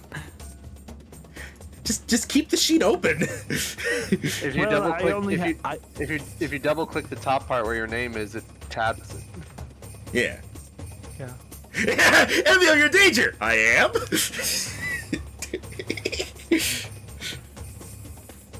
All right. Evio, stop being so precious. Never. I don't know what response I expected. All right, so I'm sorry. I'm trying to find which one to click. Okay, the short bow. There it is. Didn't roll advantage because your sheet's not set to it. Whoops. Sorry. That's Yeah, fine, just click it again. All right. Yeah, just click it again. 9. And you still miss. That does not hit as you fire from back there, and the moblin who is like somewhat leaning down to look at Evio, the arrow goes right over the top of his head. And he looks up like, "What was that?" Level 1 combat. I mean, to be fair, I am trying to aim for his head so that he can get stunned. Yeah. All right. Yeah. I'll say he's distracted enough that he doesn't know where you are, so you're still hidden from him. But this bokoblin here does now see you because he saw you peek out from behind the tree to fire at him. Also, I'm not an experienced fighter, so That's That's fine. All right, Setzel. Oh, once. I Did we think lose him? Tim's doing something. So, assuming he doesn't get back immediately, we can go to Ebio and come back to Tim. So, all right, Ebio. All right. Sorry about that. Literally, as my turn came up, someone knocked on my door. Oh, okay, gotcha. All right, go ahead. All right. I'm going to see this bokoblin that rushed up to Celia, and I'm going to try to take it out because she doesn't seem like the melee fighter. All right, Yeah. that hits. And with this arrow being shot, Setzel is actually going to take one of his black feathers, and he's going to tie it to the arrow. And as it hits the bokoblin, it becomes marked as I use favored foe, allowing me to add an extra d4 to the damage. All right, 7 damage. all right. I think does the favorite foe thing stay, or is it on? Is it? It's concentration for 1 minute or until I mark a new creature. Okay. All right. I can do it twice a day. The bokoblin was leaping at Celia with its weapon out, and you basically shot it out of the air, and it falls backwards like what? All right, and I'm gonna Thanks. use my flying speed to go 1, 2, 3, 4, 5, 6, as I'm still 25 feet up. Yep. So no attacks of opportunity. Ebio Albibore. All right, Evio is going to look. What's this battle axe made of? It's like a long stick with a sharpened rock on it. Huh. He pokes it. The mob's like burn, rips it back out of the ground. I see what you were going for. And then he is going to hop to the side as if he is dodging something, even though the blow has already occurred. And then he is going to look to the bokoblin and go, "Yeah!" And as he says that, you will see almost a wave of energy go out from him as I use Word of Radiance. The word is ya. Yeah! All It'll right. be different words each time. He's new. The next one is ha, and the one after is also ha. It's like the freaking dragon words from Skyrim. Ya ha ha! How do I get this to cast? You click it. Did you put it as an attack? There we go. It's not an attack. It's a save. All So right. both the moblin and the bokoblin have to make con saves. All right. With a DC of 13. Yes. All right. Bokoblin got a 7. The Moblin got a 13 exactly. One Okay. fail. Then they will take. Boy, you just do not want to do anything, do you, you little autocomplete thing?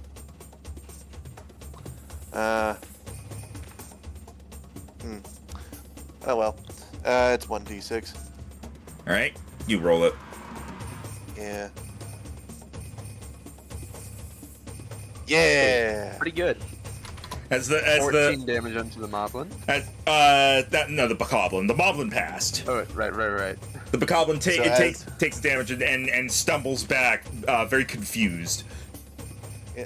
And he goes, yeah, and he points his little hand at him. And he's like, and then as he sees it actually takes effect, he dances on the spot. as you saw like almost a pulse of gray energy come off him. All right. Yeah, take that. Celia. Is Endorp still AFK? No, Oh, okay. I was back before my last turn. You silly. I thought you might have gone I think- AFK again. Sorry. So I was thinking, ranged spell attacks and melees still have a disadvantage, right? Yes. Yes. And any ranged attack has disadvantage if there is a hostile creature within 5 feet of you. Damn. If only you'd killed this thing. I Whoever it tried. was. I tried. How dare you not roll enough damage? I thought about doing sharpshooter because their AC is so low, but then it's like a straight 50-50 if I hit. Hmm. Once I level up and I get the archery style, I'll be more confident in sharpshooter.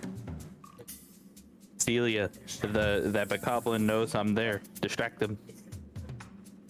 Or just kill him. I don't know if she has anything that can kill at close range. I mean, you have disadvantage, but you can still actually try. Yeah, their AC. If the AC of these things is a 12, these things probably have like an 11 or 10. I'll tell you That this. part now works. Bokoblin's AC is 10, the Moblin's is 12. So see, your odds are still pretty good. Nah, I think I'm going to cast a spell instead. Cantrips are spells. I'm going to cast a leveled spell instead. Wait, hang on, can you? Yeah. Level 1 warlocks still get 2 spell slots. Do I they? have Magic Initiate. So I cast Sleep with the Magic Initiate. Okay, yeah, because I Oh. was gonna say, level 1 Warlocks have 1 spell slot. It's at level 2 they get another one, I'm pretty sure. Yeah. Okay. I didn't think to say that because I was trying to keep things kind of vague for the audience. Yeah, sorry. And yeah, alright, so, go I ahead. don't actually really care, but yeah. So, Bane. thing- You think darkness is your ally? So you're gonna Going hit the to- three closest enemies, or which ones? I'm thinking. Hold on, can I hit the Thar guy? You Yeah, can the only 3 target- closest guys. Let's go. Alright, so who are you hitting? This guy, that guy, and that guy. the 2 active bokoblins and the nearest moblin. Alright, Evia, watch out. they must all make charisma saving throws. So let me do that real quick. Goblin. Ooh. What's the I imagine DC? these What's things it? aren't- What's the It's a DC? 13. 13. Yeah, they don't have very good charisma. They all fail. Nice. They have a minus You- D4 to all attacks. You darn creatures, get out of my sight! She almost said the bad word for them. And that's the end of my turn. All right. The bokoblin that's right here is gonna try to swing at you as it's going to come at you with its. Oh wait, no, bokoblin, not moblin. As it's gonna swing its hand axe at you, and it has a minus D4 to this. That might not matter. Okay, that is a 15 to hit. Yeah, that hits. Shouldn't have bothered. The only way that would have missed if that was on me or Ebio. I don't know your ACs yet. So yeah, that is going to hit, and that is going to be 3 damage. Okay, not bad. Alright, how do I determine the DC for concentration save again? It's D10 at minimum, or half the damage if it's higher than 10. Yeah. Alright, So- that's just constitution save. Yes. Yes. And Bane God is damn it. and Well, do Bane you want is to reroll? done. You have your reroll. Yeah, let's use the reroll. You sure? I don't think I'm going to regret this, honestly. All right. There we Okay, go. Bane is still up. All right. The bokoblin in front of Ebio is going to try to swing at him with. He himself is just carrying a spear. Abby, no. That Don't is poke the little guy. that is an 8 to hit. He hides himself behind his own shield. Clang. Or thunk, because it's a wooden shield. Ah! The others are asleep, so next up, the moblins. The one with the battle axe is gonna try to swing it down on Evio again.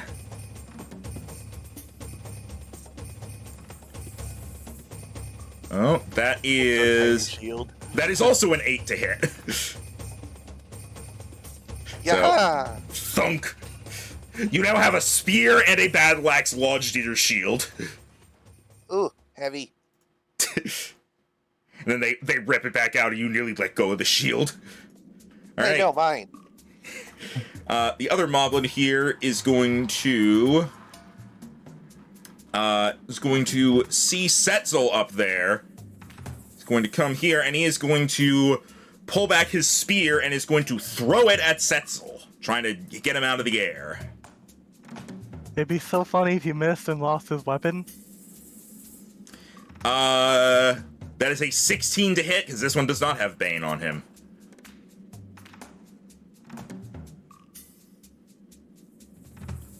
Tim? Yeah, did I get hit? It's a 16 to hit with a spear. Barely misses. If I was not able to hold a shield, that would have hit. Ah, all right. So yeah, it does miss, but because he was aiming it basically straight up, it thunks into the ground, and he steps over and picks it back up. Oh, he tall. Oh wait, he threw it. Okay. Yeah, no, he threw it. They are tall, but they're not that tall. If he had a weapon with reach, he could get you, but instead he threw a spear. Sadmadi. Did anybody actually get hit while I was gone? Did Rhino get hit? I did. No. He both enemies got an 8 because of Bane. Nice. Power of my adorableness Nice. will protect me. And Max was worried it would be a dead spell. All right. It eventually All right, is. All right, Blake.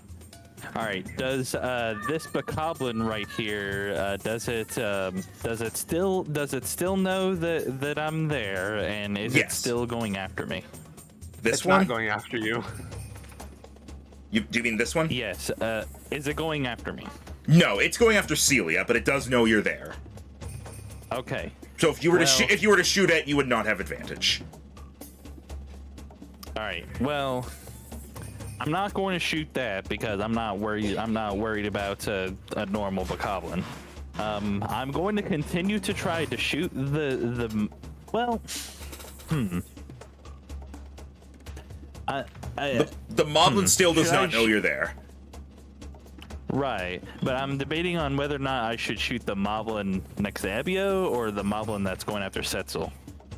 This one's actually hurt. Go for the ones that are hurt. Yeah, you're right. I'll Sadmari seeing that he missed last time, he's going to try to hit that moblin again. I was like, It's ignore going this. to- I'm just doing something real quick. Okay. And he's going to try to shoot it in the head to try to stun him. Nah, that's just flavor. All right, come on. 14. Hey, you got him. Yep, that hits. So go ahead and do the damage. And you're shooting the one next to Evio, right? Yes. Okay. All right, click short for there. All right, 8. You nice. just add something else too. Yep, because What do I get to add? sneak attack. You want us to just say yeah? What's the? Oh yeah, it's sneak attack. It's 1d6. Yes. Yes. So the way sneak Alright. attack works is that you get it if you either have advantage on an attack, or if you have an ally within 5 feet. And I forget if there's a third one. No, it's just those two. It's just no matter what, you don't get it if you have disadvantage. And then And then subclasses can sometimes muck with it. And then if for whatever reason, if you're like a swashbuckler, if you're 1v1ing something, you get it. Yeah, basically, if you're a swashbuckler, you always get it. All right. So yeah, you Almost did, always. you did a pretty good chunk of damage to the moblin, who's kind of down on one knee now as your arrow strikes him right in the chest, taking him by surprise because he really didn't know you were there, and he kind of stumbles down to one knee, kind of like that in Ocarina of Time, the moblin at the very end of the Sacred Forest Meadow, when you attack him, he falls down a little bit. He's like that. Yeah. Setzel. All right, I'm going to ignore the moblin and try to take down the bokoblin right in front of Celia. All right. With another arrow shot. And I get to add. Don't need to worry about adding anything, because the arrow strikes him, he falls over dead. Do enemies poof into clouds in this? No. Oh. Well, Okay. we'll see. We'll see. Squish. Thanks, into a you're pile. pretty slick with that bow. Had a lot of practice. He poofs. He does actually poof, and he leaves nothing behind. And Setzel is mostly going to stay where he is, just getting back a little bit towards the tree line. He's going to say, "Keep your distance." No fear. And that's my turn. Ebio, no fear. Move it over here. I think this makes a bit of sense now. Evio is going to Yeah. do a little jump into the air as he spins and whaps the moblin on the knee with his shield as he goes, "Ha!" and uses Word of Radiance once more. Which All right. I can now click this and it actually puts the spell there. All right. So, and that's on the same targets. That is a Yep. that is a con save. Yep. Go ahead and do the damage, by the way. They both fail. I wasn't going to do the damage if they both succeeded because as a cantrip it means nothing happens. Yeah. You sure. might kill the bokoblin here. You might kill them both. As you speak the word of radiance, the bokoblin falls over and the moblin collapses, both of them defeated. Oh, nice. We only need... As Evio lands from his little flip, he raises his stick high and goes, "Yeah, ha ha!" As they poof, they leave some things behind, as the bokoblin leaves behind 2 monster horns, and the moblin leaves behind 4 monster horns. Neat. Evio will then Neat. toddle over to this guy and say, "Leave my flying friend alone." He looks down at you. Ooh, cabbage. All right. Celia. Yeah, I might start waiting until the end of combat to roll, like, the drops. So, Probably better. Yeah, that'd be better. All right. Effectively, only one enemy left until we wake up those bokoblins. Yep. So go ahead, Celia. Alright, so it's going to move, let's say here. And then she's going to use that famous spell of all her class, Eldritch Blast. All Wait, right. that's the wrong button. Rah. This is the Eldritch Blast button I want. That hits, yeah. Holy shit. Oh. 3 damage. 3 damage. All I was right. like, that's good. All right. We can skip the bokoblins. They're both asleep. Moblin here he has a spear. He's now going to try to jab his spear at Ebio. Yeah. Hey guys, Boblin here. Moblin the Moblin. That is a 19 to hit. Ooh. Was he baned? No. He was Oh, the one that no. was out of range. All the Bane targets are dead. Uh-oh. You take 4 piercing damage. Okay, that could Ow. be worse. Ow, my tiny side where ribs would be if I was a flesh and blood creature. He lets out a Ow. Sadmari. This moblin also does not know you're there because he was way too far away back when you popped out. Am I okay? So I am still close enough so I could still hit him with my short bow. Yes. What does the short bow say for its range? That is a good question. Because it's going to have 2 numbers. The first one is regular range, and the second one is it's within range, but you would have disadvantage, basically. I'm pretty sure it's within range for you to hit normally. I don't know how to find that out. Here, I'll just look it up real I'll quick. look it up. Okay, now Brian, you do it. The short range is bow, definitely like 80. Yeah, you're good. You're good. You could shoot out Okay. to 320 feet I- with a short bow. Yep. Wow. But you have Okay, disadvantage then. past I 80 just- feet. Yeah. Right. I just kind of feel bad, just like. Well, actually, you know what? I'm gonna like kind of move over here. I'm gonna say to Setzel, "Psst, move aside a bit, and then I'm gonna shoot the moblin with my short bow. All right. 22. Yeah, that'll hit. 4. All right. And the D6, right? Yep, Yes. for sneak attack. The Damagios, as Rhino said. 4 again. All right. This thing's looking. It is bloodied in D&D terms, below half health. Setzel. All right. Since he feels a bit confident about where we are in this fight, he's going to close one eye, hold back his string very tightly, and go for a sharpshooter shot on the moblin. All right. Oh!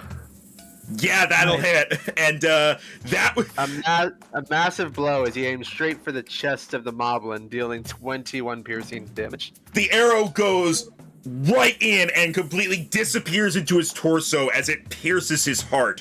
That would have been enough to take him down if he was at full health. Wow. As he is literally knocked backwards by the arrow, falling to the ground and poofing. Yeah, you see You were mean. as the arrow fires through the air, you almost don't see the arrow as it's sort of encompassed by this natural Rito wind magic as it pierces right into the moblin and knocks him down. All right. 2 left, Got two- and they're both two more unable goblins. to act. Ebio. I see no reason to let a sleeping moblin lie. Okay. Okay, how do you say I do this? As Evio will point his shield at one of the moblins, and you see him Bokoblins. mutter, Bokoblins, probably the one on the right, as you see him muttering something before a aura of gray energy forms from his shield before firing out in a ball, as he will use a guiding bolt. All right. If this one works. Now, because he's asleep, does that make him prone? That's a good question. Falls unconscious until the spell ends. It does not say anything else about prone. He could have fallen asleep on his feet. So, D&D unconscious. Just like Kind good of to like, double check. kinda like a It's dra- incoming- kinda is- like a is- drowsy state. Okay, so basically, it just means that they are incapacitated. Oh, wait, hang on. Incapacitated doesn't Oh, mean prone, attack does rolls it? against the creature have advantage. Oh, yay. And also, any attack that hits the creature is a critical hit if the attacker is within 5 feet of the creature. Well, I can't get that close. That'll hit, yeah. Which one were you aimed at? The one on the right. Okay. Kerpla! He's dead. Super dead. He's woken up just to die. Evio peeks out from around his shield. Where'd he go? Why is it every time one dies, it's the one that I had on the initiative? Well, You it's need to okay, start putting because secret ones in the corner on the GM layer. this one's still asleep, and Steely's probably going to kill it. Yeah, Celia, it is your turn. I mean, you say that, now I'm nervous that it won't work. Well, you have advantage, so let's see. Correct. Oh, your shining I can still finger. roll a 1 on damage, though, and that's what I'm worried about. You hit. He's dead. 4. Hey, they're all dead. We won. Good job. Ow, my side. So that might have come. Oh, whoops. Setzel, Somebody comes out. Comes out. Oh, hey, we did it. Setzel flies to the ground, taking his weapons out of his talons and stowing them away. All right, I'm going Nasty to things. do the rolls for the parts now. So there were I'm just gonna re-roll everything from the start. So ignore the ones that happened before as let's see. IRP now, or are you going to be talking during this? This won't take long. You find a total of 12 monster horns. Oh, 3 each. Easy. Right? And that is all for that. So now you guys can do as you please. You see Evio poking Monster horn. the hole in his side, and he seems almost confused by it. Do Koroks bleed? They I don't know. They don't bleed. They don't bleed, but they definitely get visible damage, like a tree. Like a Normally, if tree, something- you put your hand there, it's probably wet with sap. Normally, if something big happens, we go poof. Oh Huh. dear. Are you I gonna be haven't gone fine? poof. I think my friend said I could do something about.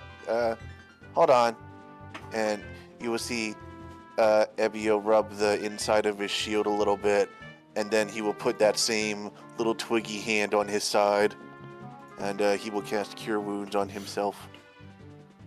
All right. Sadmati gets out something to write with and something to write on. Huh. Very interesting. There we go. All better. When we started this quest, I wasn't aware we had 2 magic users with us. Impressive. Isn't Yeah. everyone magic? Celia holds the spot where she got injured a bit. I don't miss feeling that, though. And You get hurt, friend? And Sadmati says, well, while the Sheikah do tend to I'm sorry, I'm trying to rack my mind. While the Sheikah practice in the art of like disappearing in like stealth, we don't think that that's due to any sort of magic. It's mainly just like smoke bombs and whatnot. There have been legends of Rito with natural-born wind magic, but I've never encountered one. But you fly. I'm a bird. Yeah. Excuse me, Anyway, little one. Do you not know what birds are? Birds fly. uh-huh. That's magic.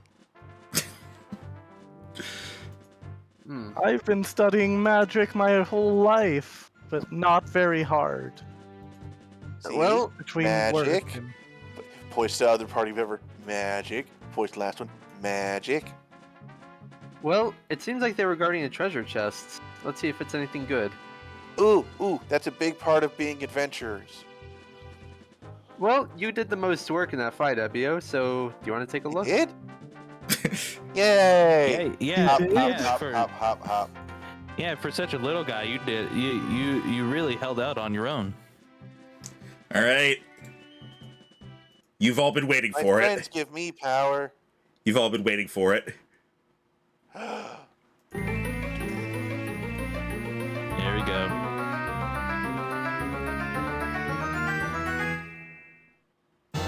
You got 20 rupees!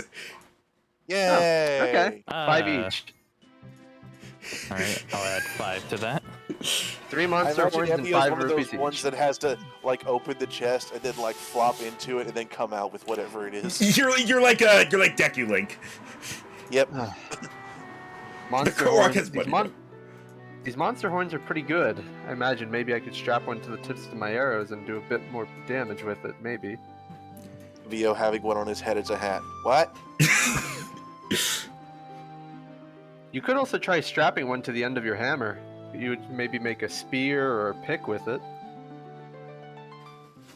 Looks at hammer. Looks at horn. Dot dot dot. All right, the clearing is now empty, and you are able to set up camp here. All right, let's take a rest. I'll take first watch. Evio tries to drag the treasure chest over. It's empty and it's relatively small, so sure you can manage it. I got a Would be box. last watch. I usually wake up early. All right. All right, I want to see the moon. so you're taking middle watch then, I guess. All right. Yeah. So Get Setzel, into box. Setzel, Ebio, Sod, and Celia. Yep. All right. Evio places his backpack inside the chest at one end and uses it as a pillow. The chest, as you're sleeping, the chest suddenly shuts because of a gust of wind. Thunk. Oh no, Chet's because there's a little white creature in there. All right. The night is going to go by without too much issue. By the way, zoom out and see the whole map, and let me know if you can tell what I did. Yeah, it's from the first Zelda. Yeah. Yeah, Okay, then. I could tell right away. It's the first screen. Okay. Thank I didn't you. know specifically that it was the first screen, but I knew it looked like a very Zelda dungeon-esque screen. I kind of figured like maybe all the battle maps will be Zelda 1. Just instead of the cave with the old man who gives you a sword, it's a chest. Yeah. I'm just throwing in some fun references, just being like, let's see if they notice. All right. The night goes by. You all long rest, and not only that. Level 2! Level 2! Oh, it already. Okay. I told you it was Okay. gonna be fast! Okay. Alright. You're all level Pull up my class screen. you're all level 2 now. How are we doing health this campaign? It is going to be you roll for health, and then after you see it, you choose to either take that, roll again, and force yourself to take that, or take the average. Okay. So go ahead. I got slightly below average, so I'm gonna take average. All right, your average is 8, I believe. I got way below average. I'll Celia take got that. above. All right. So I basically, just doubled my health almost. yeah. So Blake, basically click the hit dice thing, basically. Oh, Where it gets nice. okay. Yeah, the hit dice. You got below average. No, that's Actually, you average. got exactly No, he got average. He got average. Yeah, so you Yeah, can exactly either you can either take that and your maximum HP increases by 6, or you can roll again, try to get higher, risk getting lower. I'll take it as is. All right. That is the wise choice. So I'm assuming everybody's doing average except for Celia. Yep. Yeah. All right. So yeah, go ahead and do whatever level up things you need to do for your class. I believe that I'm gonna double check like what all needs to be done for each class's level up. I don't think there's a whole lot for Blake. Yeah, for Blake. Rogue gets cunning action. Yeah, I think people have figured out the classes by now. You get cutting action. Rogue. So you get cutting action. That's all you get. So go ahead and just add that to your thing. All right, give me a second. I get a fighting style and spells. Yep. Endor gets invocations and more spells. Yeah, to look at a big ass table. And Rhino gets Channel Divinity. spells. Channel Divinity and more spell slots, but not access to more spells yet. Yep. I also nope. That's another Channel Divinity. Yep. I get Channel Divinity. It's what I get. So I need to look at the ranger spell list and figure out what 2 spells I want. Hmm. Yep. Should I kid myself or should I just take Agonizing Blast? Up It's to you. ultimately up to you. Depends if you want to stay relevant in terms of damage or be more supporty. Trust me, a support warlock does not usually work well. Also, I get 2 of them. That is true, yeah, and you get more later on. So,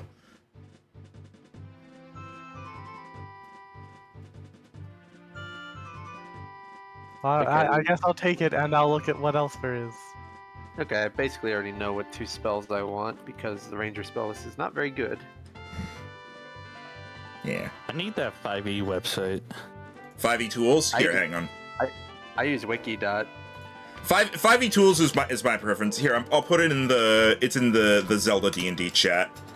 Literally, just go there, and it's very easy to navigate.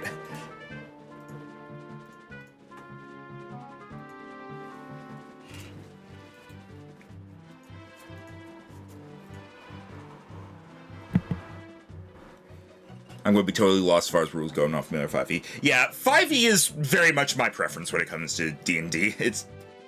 yeah. Some of us here have been using it for 6 years. When I was in high school, I was doing a 3rd edition. Yeah, I think that's what was out back no then. idea what edition I started on.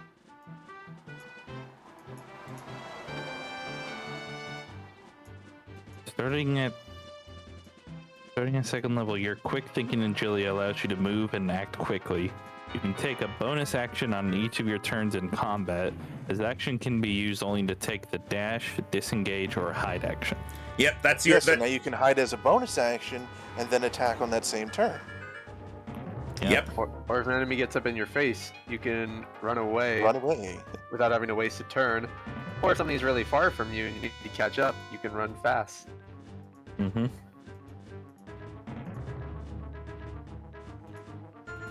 Man, I really wish I could like set this to filter out everything that has a level prerequisite. Yeah, it's annoying. You can only do one or the other. It's either level prerequisite or other prerequisites. Oh, there's not an option at all for level prerequisites in here. No, I'm good. just click the thing at the top to sort it. Yeah, I'm looking at the filters page right now. Don't do filters. Just click like where it says like level or prerequisite or whatever in the column, and then it'll sort it based on that, and then you just ignore the things at the top or at the bottom. Oh, I didn't realize that was a button. Also make sure to actually, like, you guys did long rest. Make sure to get your health back, Celia. No, I'm still on the other page. Alright. Screw it. Lands of Lethargy is fun. Alright. In the morning, Ebio emerges from his treasure chest bed and does a tiny roar. It's like, yeah, adventure! He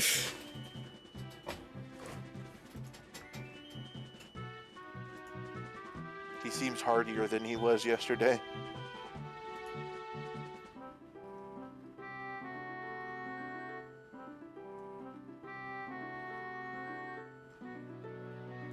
And I think probably Mr.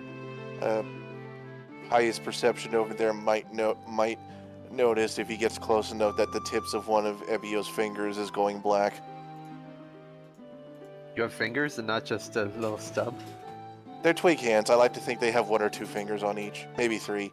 I might have a thumb and 2 fingers on one. He's able to hold things, so... Yeah, well, a Korok can play violin in Wind Waker without fingers. It's kind of like true. Kind of like Powerpuff Girls' hands. Yeah, that.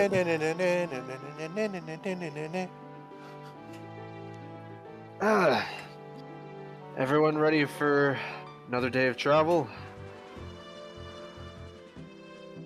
Did I sound the adventure horn?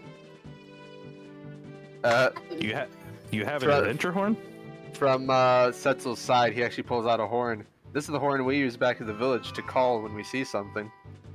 Oh. Ebio pulls out a shawm. This is what I use to have fun. Toot toot. Probably don't want to make a bunch of little trill noise. it's like, do do do do. Probably don't want to make a bunch of noise just in case we attract something. So I should stop? For now, yes. Oh, Maybe once we I'll kill do the it later. fire-breathing. Maybe once we kill the fire-breathing monster. but we're not close to that. Yeah, you are. You're gonna get. You're hopefully gonna get there today. Yeah, but that means we're not there yet. I'm arguing with the narrator. That's a dangerous idea, friend. Friend, Hugs narrator. I'm imagining just a little wind hand just like pats him on the head, then like scoots him away, like go on you.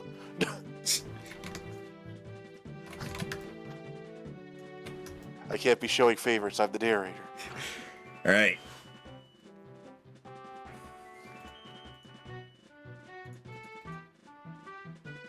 Wait, we're still going by road? You're not going by road. Yay!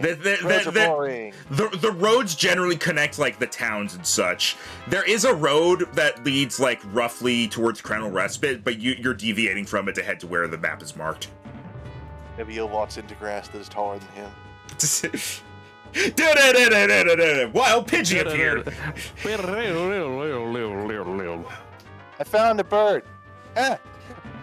you then see Abio getting carried away into the distance. 5 minutes later, you see Abio flying back, now in control of the bird. Whee! All right. All right. You all continue along the way. Are you guys? Is everybody done with their level up? So does anybody need more time? I just need to. I'm done. I still have to get a new spell, but we can go while I'm doing that. All right. I mean, I believe I'm good. I just needed to change my level and get the cunning action. Yep. Let me double check. And you raise your maximum health, right? Yep, that's all. Yes. Then yeah, all right. And you guys are going to continue on, and you are going to get to this where the map is marked, as you are here. No, Is where's this where that the cave? smudge was? The cave should be around here somewhere. Because Sadbody, because you do know where it is, or you remember it more or less. You're kind of like, you're all going along. You're kind of like, okay, I remember like a couple trees being over there. So from this angle, and then you see it. You see what seems to be a like kind of in a large hill. There's a very deep cave with a very wide entrance. Yeah, I definitely remember this and seeing all the keys. But anyways, Well, good yeah, thing I this is a brought cave. torches. yeah, I got a couple of torches myself here. Nebio also holds out a torch. Yeah, it is definitely. He touches someone else's torch with his own. It definitely seems to be dark inside, unlit. Looks to the last person in the party who didn't pull out a torch. Do you need a torch, Celia? We only need one torch for the four of us. And we don't need to be wasting fire like that. I But thought we were just Well, you holding never know. torches. here, hand me one of those torches, but don't light it. Here you go. She casts the light cantrip on the torch. There we go. Now it's glowing nice and blue. Nebio All blinks right. and touches it.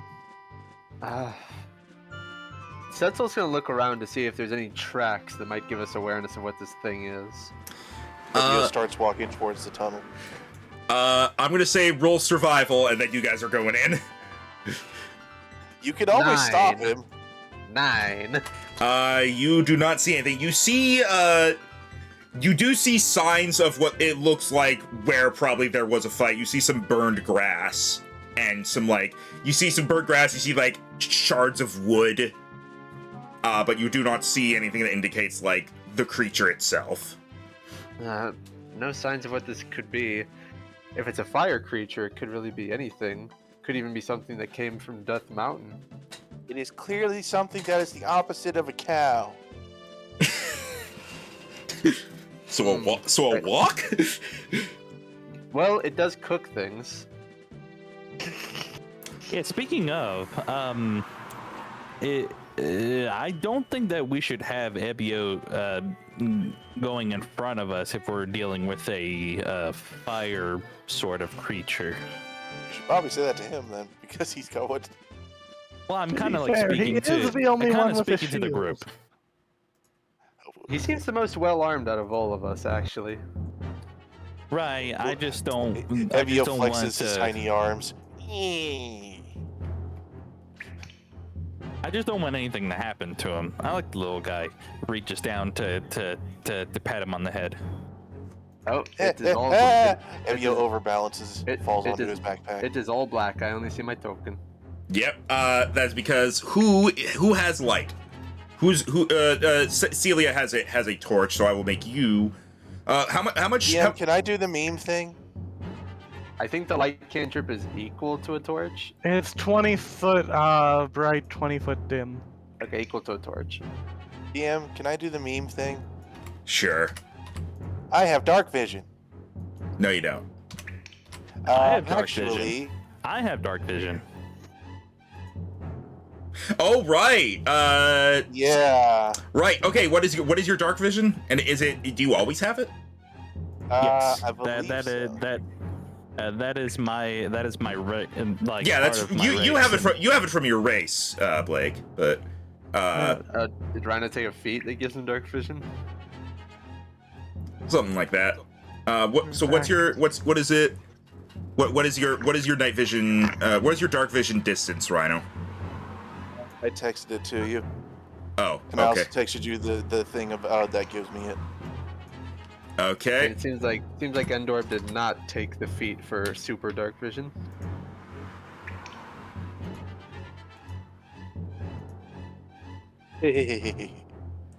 All right. I gave you the thing. All right. You should all be able to see decently well now because of Celia has the light, and then Ebio and Sadmati have various levels of dark vision. There's a wall over there. It is extremely dark. At least there's only one path. Don't worry, caves are your friends just as much as outside. Caves are not the friendliest of those of us who rely on flight. Sorry about that. Oh. Hey, so question. Yep. I could see it on the stream view that it's bright, but on my end it's kind of. Do I need to change something? No, you're good. That's from your dark vision. The stream view is showing the viewers like everybody's combined vision, and Ebio has super dark vision. Okay. I have laser eyes. All right. Now, as we go in here, I would like everybody to roll initiative, just so we have it to refer to. I still can't see Good. my token. Is it not in the right spot? I gave you I gave you token emits light. Oh, whoops. Maybe I don't control the token. You I was able to see my token before we even had light. Oh, we all I rolled would like bad. to compare this to our initiatives we rolled during the actual combat and laugh. who did not roll? Endor. Me, because I can't yeah. see my token, so I can't click on it. You're right here. Yeah, how do you not? Yeah, do you see the next to others? me. Do you see everybody else? No, it's just a black map. Are you not zoomed out enough? I'm on minimum zoom. I see nothing. That's weird. I was able to see my token before it was even dark. Yeah. Hang on.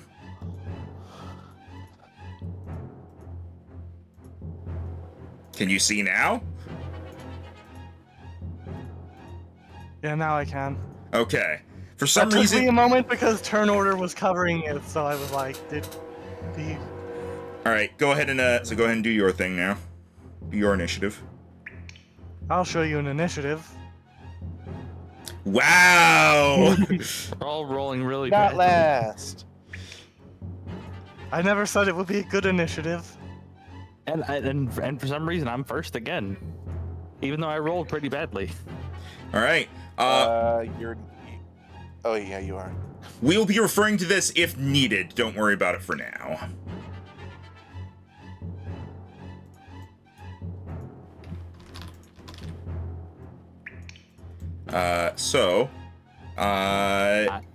Go ahead. Let's go.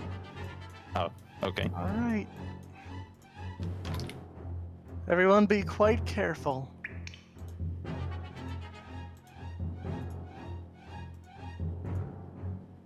All right. tunnel over there.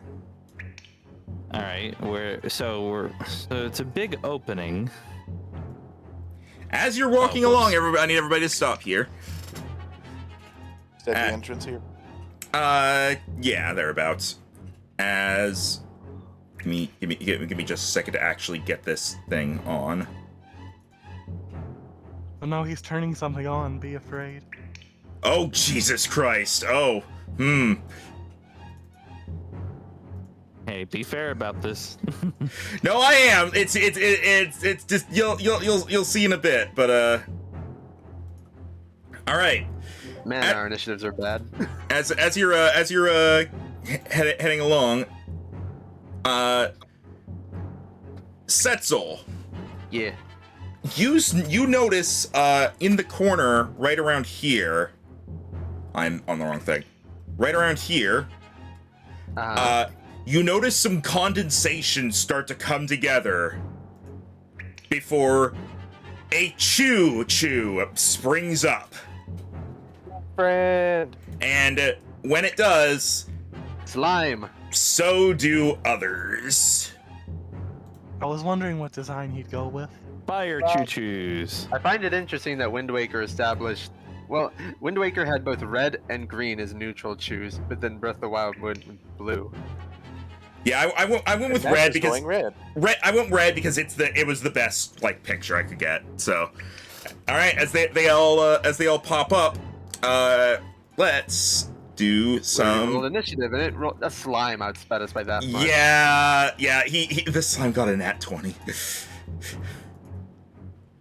It still has a better modifier than I do. All right, and real quick. Endor, you at least have positive. It still has a better modifier than half of us do. All right, it actually doesn't have very good, but yeah. All Yeah, right. but it has +1. As they start kind of squelching their way over to you. The ones in back are gonna dash. Hello, Squishy. As the one that comes up to you, Ebio, is going to it kind of looks like it crouches down and then it jumps at you with a lunge. Not a lunge. Hang on, is this doing it right? Okay, yes it is. Okay. So that's a 2 to hit. Yeah. No. Sounds like bad. they have a +0 to hit. Yeah, I rolled. It was a 2. I rolled. It was a 2. I accidentally clicked again. It was another 2. So I was like, "Hang on." Then I rolled 2 more times, and it was a 2s again. And I was like, "Is something broken?" But no, it's fine. That was just really bad luck. So, yeah, that's 2 to hit. He fails to do anything. Help him back. Yeah. No. Be nice. All right, Sadmari. How much do we know about these particular choops? For this one, I'm gonna say roll nature. Hopefully these aren't the red variants that explode into fire when they die. All right, where's nature? Would you like to know how menacingly they 11. jingle? Choo-choos they're essentially relatively mindless, like just gelatinous beings. They just kind of like to beat things up that wander into their territory. You do not know anything particular about them. You don't believe there is anything special about them. Do people use red chew jelly for potions in this setting? Chew jelly can be used in crafting and such. Now, do I know how particularly strong or weak they are? They're not Pretty really. weak, apparently. They're not very strong. Usually, their strength comes from attacking in numbers.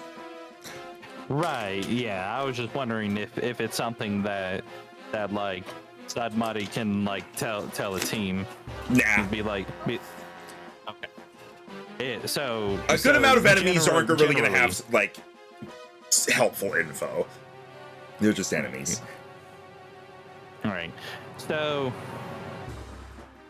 So I'm going to kind of actually let me take a look at my abilities here.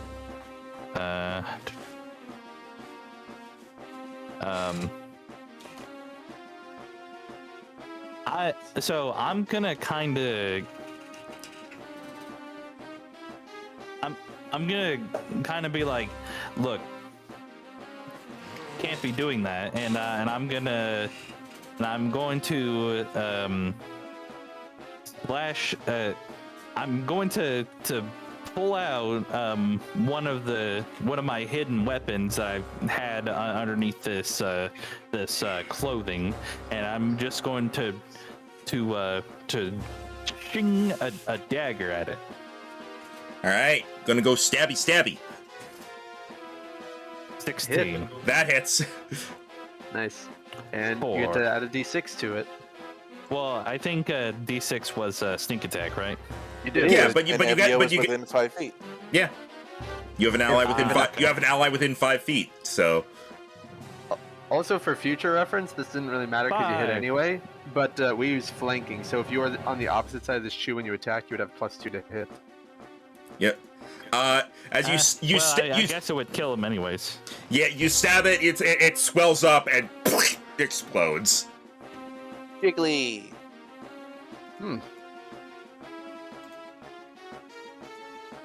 Well, it go bye-bye. That's gonna be a lot harder to collect than the monster horns were. What do you mean? Ebio wipes some off his face and puts it in a bottle. Setzel. How tall are the ceilings in this cave?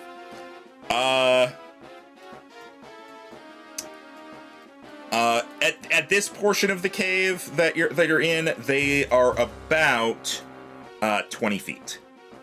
Okay, so I'm gonna fly up about 15 feet, go over to this little wall, and I'm gonna fire at the nearest shoe. Just a regular shot since these things aren't that strong. All right. 15 for 10 damage. It pops. Yep. Alright, that's my turn. All right. Celia. Celia's going, step out enough that she's not like, firing over people's shoulders. And then just, Eldritch Blast, one on the left. All right.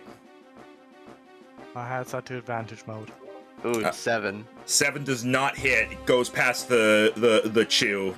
It's wriggling, making it too hard for you to aim. Darn jelly! Ebio. Ebio Ebio's is like like, has like a brigade like surrounding him. Yep, and then he wanders out. We're from trying to protect him.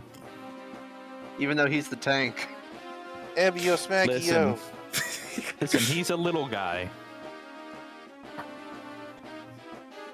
As Ebio will cross his arms in front of himself before flinging them outwards towards the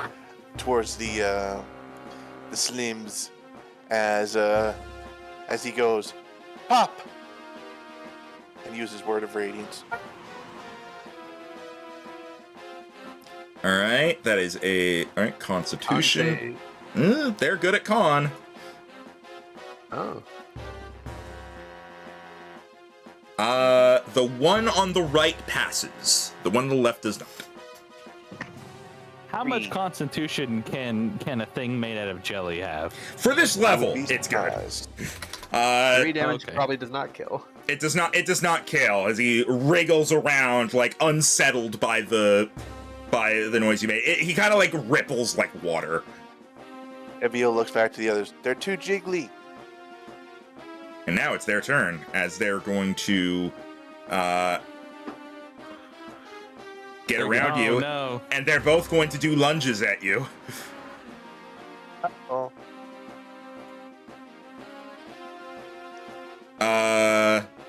15 to hit. no, surprisingly. All right, what about 19? That Are probably they does it. banged? Nah, that hits. You take 4 bludgeoning damage. They did as Ow. much damage as the Moblin. The Moblin rolled low. I figured. Sadmadi. All right. Seeing what they were doing, they'd be like, "Hey, you do not hurt my friend." If you want flanking, you I'm gotta be just here. gonna. Okay. It makes the battle screen kind of look dumb, but hey. Okay, yeah, There's a conga line of death. yeah. So flanking is with advantage, right? No, +2. flank in this flanking is a +2. That way it's not overpowered. +2. Okay, so I'm getting with the You can just dagger. in your head add +2 to the It's hit. 8. That's a 10 that barely does not hit. AC 11. Bummer. Yeah. So as Sadmati goes to try to it just kind of turns around and looks back and just or I don't know how to do wiggly sounds. You're I pretty. told you, they're too jiggly. You're also pretty sure it didn't turn around. It just moved its face to the other side of its body. That's what it looks like. Seltzer. I'm glad I'm not the only one who thought of that. Seltzer. Look, S-E-T-Z and L. It's Seltzer. Evio's tactics will likely get better as the campaign goes on, but right now he's not new. He's new to this. Tim, are you there?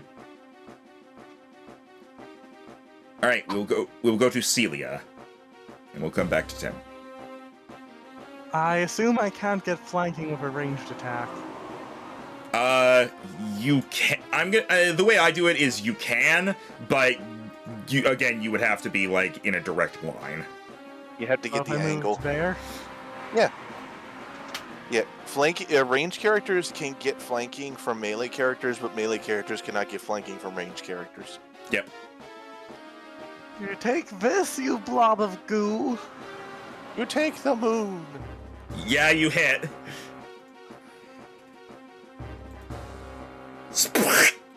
Splatters all over Evio's face.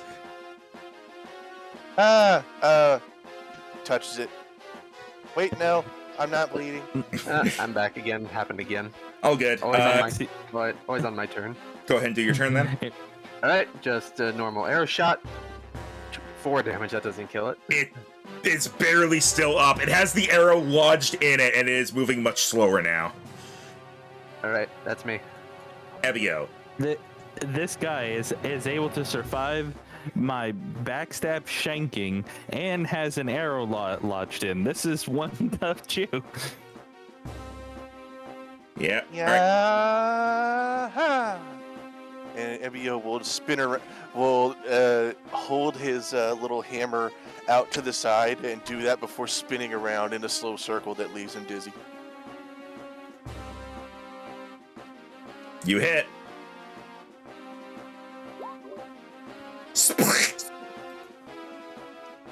Like Gallagher. All right. Ah. And that's all Chew's dead. Yep. As How many a- heals yeah, are we that's able to collect? lead Yeah, leave. Evio Gallagher looks to his is side a- again. Huh. I think I took that better. As they all leave behind a total of 4 chew jelly. 1 Chew jelly each. You see Evio I pull out a gotta small add that. jiggling sack and then add the jelly to it. It now jiggles more. I'll label it as red Chew jelly just in case the colors matter. Oh, it does not matter. Okay. Okay. There will be other ways for varieties to happen, but you could just say chew jelly. I imagine this is regular chew jelly, and then later on it'll be like fire chew jelly. I will Okay, say, that wasn't so bad. since you have some now, actually, just because this chew jelly is a little special, I'm going to say everybody go ahead and do an Arcana roll. See if you can kind of tell, like, from this how it could work. I don't know. There in the. Oh well. I mean, as someone with high intelligence. Okay. This is what you're here for, right? Yeah. Setzel and So- Celia, so- if you want to. I have a -1 to int. All right, Sadmati, Same as Rhino. you are able. Kind of looking at it, you kind of have like a little theory as you take it out, and you kind of remember like this being brought up in conversation before. you recall that choo-choos, and so they're chew jelly as well, are very good at conducting elements. And if a choo-choo or its jelly are struck with an elemental type, it will adapt that element. Yeah, just like blue chew jellies in Breath of the Wild. If you like freeze them or set them on fire, they become either white or red chew jellies, respectively. Yep. And the way I it have a works. question, Squidward. Is force an element? No, Patrick. Force is not an element. Well, the only Radiant is not an element either. I was about to say the only two Emio. elements we have are those. Yes, the elements are fire, cold, lightning, poison, and acid. Those are like the actual corporeal elements, the ones that actually like have form. All right. As we are now getting deeper into the creature's lair, are there any signs of what it might be? Roll survival. Full survivable. 18. This is just for Setzel because he's the one who's looking around for it.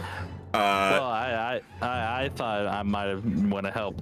I'll say you're looking at the jelly right now. So. Okay, yeah, that's true. Setzel, you're looking kind of sort of studying it. You see that this cave was definitely a natural formation, but you see that with some tunnels, some of the entrances, like around here, it looks like the corners have been kind of broken. Part of the corners have been broken off, and there's shards of rock on the ground. Whatever has been walking through here has been bigger than the tunnels were kind of meant for, and it's been forcing its way through. Oh. I swear to God, if you made some sort of fire-breathing frogs. Well, whatever is down here is bigger than what this cave was naturally built for. Why would they be here then? If it's too small. You're not naturally built for caves. Why are you here? Out of Because it's big. character. I Out guess of we'll see character. as soon as we get deeper. Out of character, in Tears of the Kingdom, that you run into those creatures like in the caves that like run up the ceiling. What are those called again? Horribly. Bubble frogs. Oh, I mean, bubble frogs that run up on the ceiling. I know. You're not wrong, but I just love how me and Ryan are on the same page, and Tim is like bubble frogs. Horriblins, they're the gorilla Yeah, guys. horriblins. Fire-breathing horriblin, maybe? That's not really a thing. Horriblins. I'm just gonna tell you. I'm just gonna tell you right now, without confirming whether or not Horriblins are in this. Horriblins would be like size medium. They wouldn't be so big they're breaking off the things here. My mind went to bubble Okay. frogs because they can spit bubbles, but they don't spit fire. I don't know. Maybe you can set bubbles on fire. Maybe he's just staying there with a lighter. Let's go deeper, I suppose. Keep on your guard. We want to go All right. forward or right? Oh, there's two There paths. is a Hmm. fork. Huh. Oh, It's, this way looks like well, there's a treasure chest right there. Yeah, that has been just barely out of your guys' vision for like the last. That's been barely out of your guys' vision for like the last 5 minutes, and I'm just sitting here. So this isn't not really a path. It's just a treasure chest. Let's grab it. Yep. All right. Emio darts toward it. All right. As you open it up, inside you are going to find. You're going to find something special, because there are going to be random treasure chests with random things that randomly probably shouldn't be here, but they are. Fair enough. It's like how every time you kill a like, they just have weapons in their stomach. Yeah. I mean, it makes sense. Rhino, you're the one. Thing. Rhino, you're opening the chest. It seems that way. No one stopped him, and he's impulsive. Seems to be Emio's job to open the chest. All right, go ahead Celia's and not going to run up to a chest. Just kind of feel bad because, like, what if it's a mimic? roll a d20. Oh, maybe it's not good that I opened this. This is to determine loot. I know. I remember the D8 for money. Oh, Hey! That's a pretty good one. You open it up and you dig out. You actually find inside. You find some materials. Specifically, you find a giant eyeball. Oh. Hey guys, I see you. You find a giant eyeball and a tough fur. Huh. I found a beard. Are we able to tell by looking at that eye what it belonged to? Does it seem big enough to be a Hinox eye? Not that big. big. Not that big. Okay, I was about to say, can I look at it and see if I can determine what it is? I have nature Who wants to proficiency be- as well.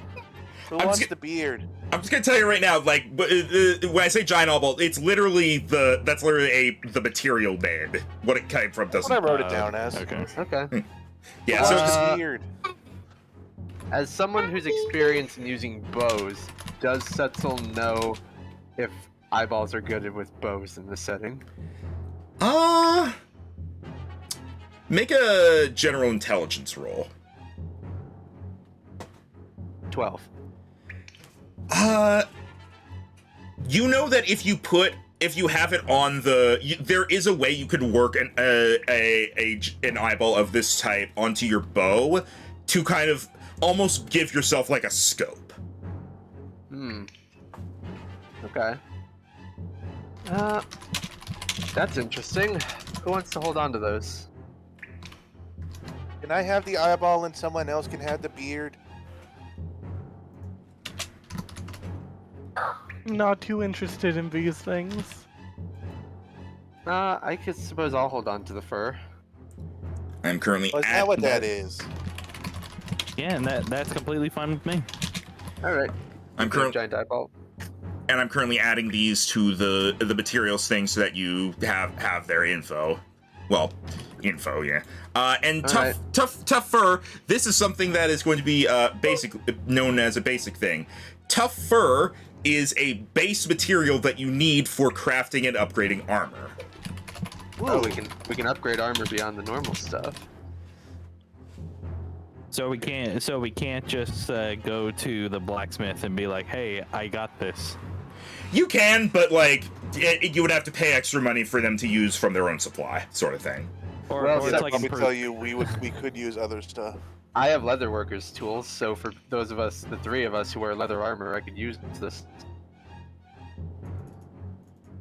All Mine right. is a bit out of as the only person who wears metal armor. Ironic, because he's the tree. I could put padding on the inside. Okay, let's keep heading north. Celia, you're my light, so Alright then, Yay! let's head out. No, little guy. try not to jingle too much. Remember, this thing breathes fire. There's a thing over there. As a Keese spots you. Sodbody, roll to avoid being frightened. Dang Okay, bats. what would that? No, be? it's Ed joking. I know. All right, and also a choo-choo choo-choo. from the corner. The Jigglies. As we're getting right back to this. Oh, I see. We're doing that thing where we just have like one static initiative for the dungeon. I've heard of Yep, that rule. and the creatures also have a static initiative that I roll at the start of the dungeon. That way we can go into like these mini combats and get through them quick, and it doesn't take as much Yeah. setup. All right, the choo-choo is going to move forward, and it's going to go for Sadmati because Sadmati's in the front. And the lunge. That's a 4 to hit. Nope. And what am I looking at? AC, your armor class. Miss. Yeah, I had a feeling. You should be at like a 14. Yeah, I'm 14. All right. The Keese is going to get off the wall and start flapping its way over. Flap, flap, flap, flap, flap. And it's going to try to bite Sadmati.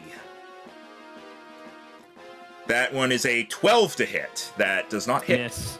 Yep.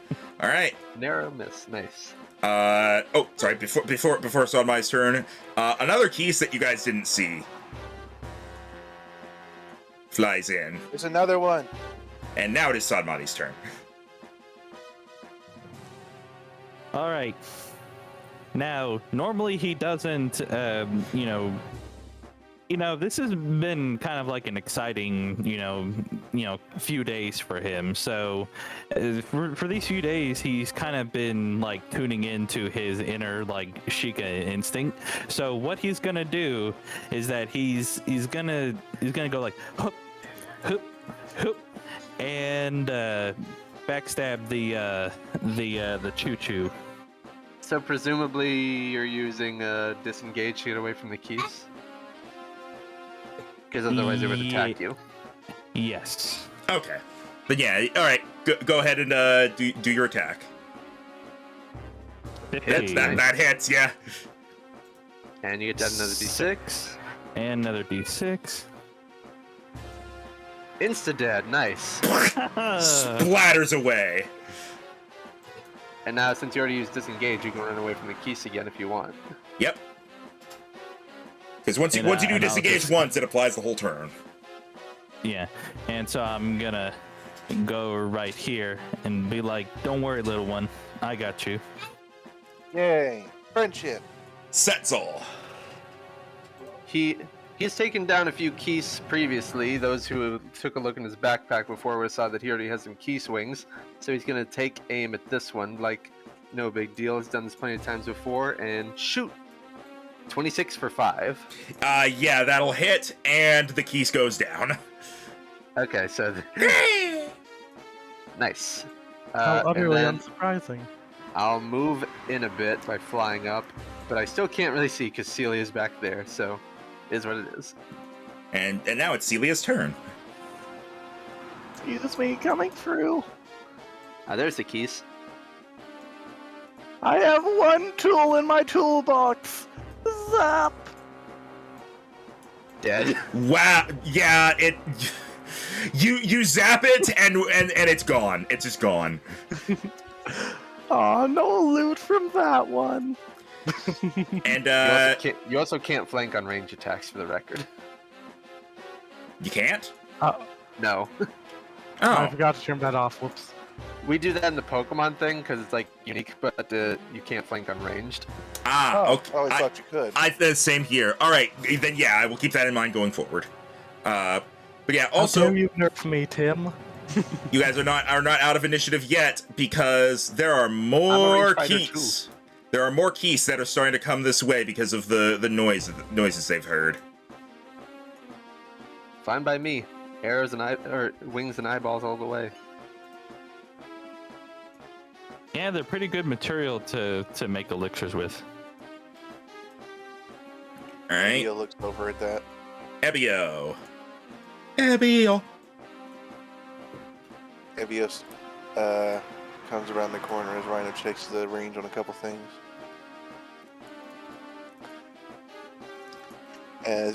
As he looks towards the oncoming keys, he seeks to ready his Warhammer before he notices something on the back of his shield.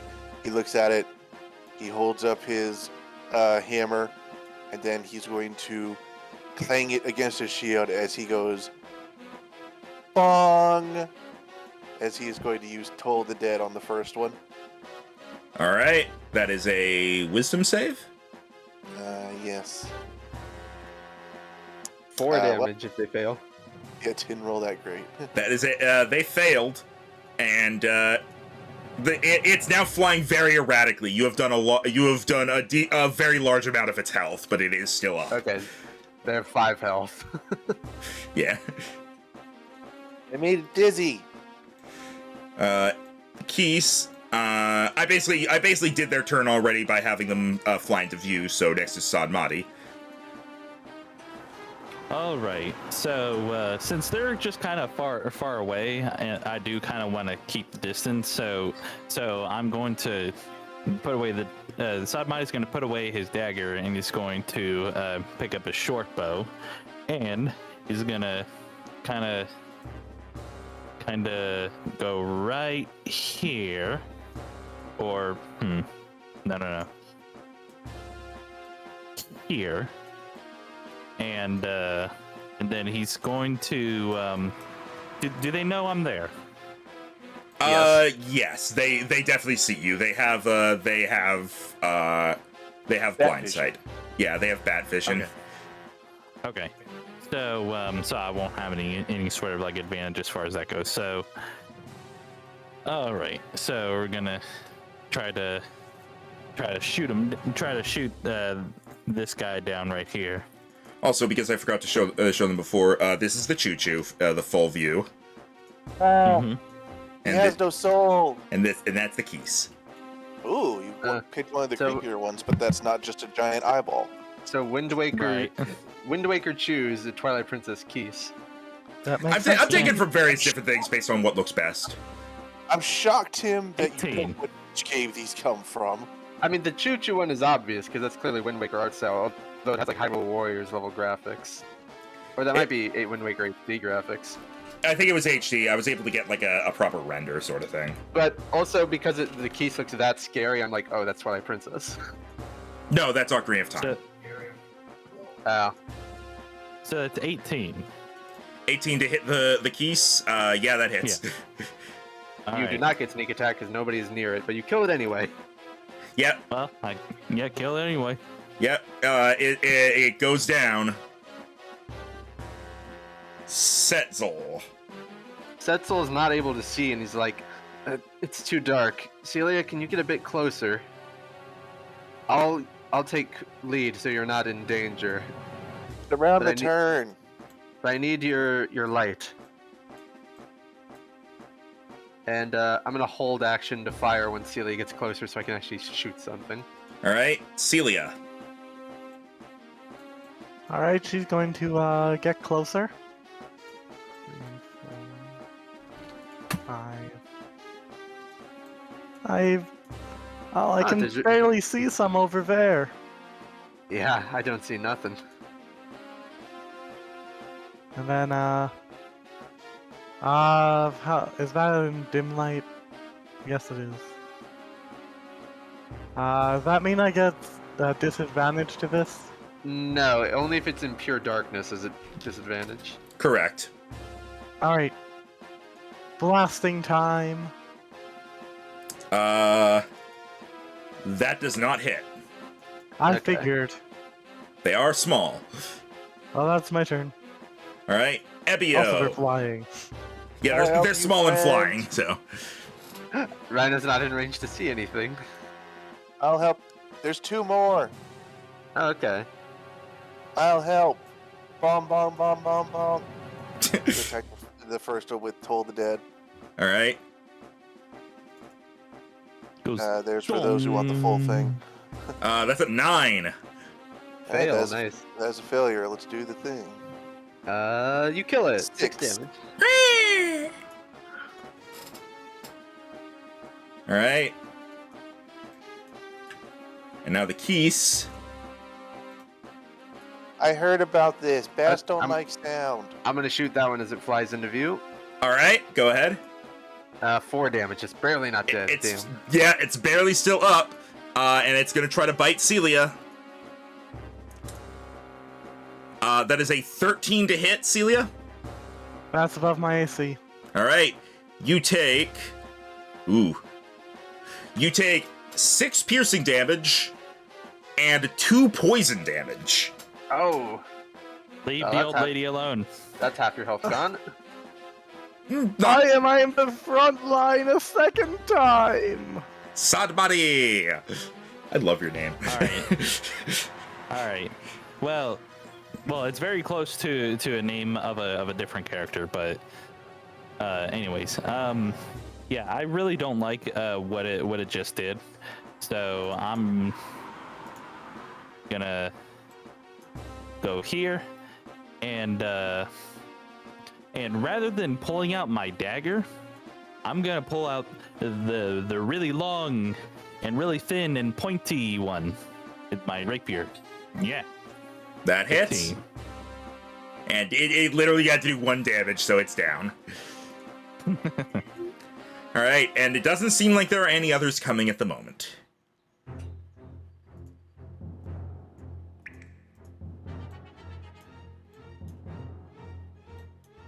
That looks like a bad bite. Are you gonna be okay? Perhaps, Ebio, you can heal, right? How bad are you hurt, friend? On a scale of 1 to 10, I'm at about a 5. Ooh. Consults twig hands. That's a lot. Also, in terms of drops, you get 1 chew jelly and 4 key swings. Alright, Okay, let's get a key swing. Who wants to one- chew jelly? I'll take the jelly. Okay, yeah. Because you Oh, I might. misprinted. Key swig. One of them was flying up with Albert Einstein hair. That's canon now. Someone draw it. If Ebio wishes to conserve his magic, I've also been practicing. I think I could also do a bit of healing. Oh? Turns to you excitedly. Yeah, Setzel is going to conjure some energy at the tips of his wings as wind begins to swirl around them, and then he softly brings them up towards his beak, and he breathes outwards as a cooling wind goes across Celia as he casts Cure Wounds, and you take, or you get, You take 4 damage. you get 4 healing. I didn't roll very well. I take 4 health out of your magic. That's I'm better, thank you. I'm still learning, but being around Ebio, I think I'm learning some tricks. Yay! I never really got the hang of healing magic myself. Although, working what I did learn a bit about more standard medicine. From That's- what little I've heard, I think normally the Zora are the practitioners of healing with their waters. Max, Yeah. as out of character, as we know, chew jelly could be used for like healing potions. In character, what would I know about that? Given that I also knew about the elemental stuff. They aren't in this setting. They aren't really used for healing potions. Their main purpose is that how they conduct elements. That's the main thing they're for.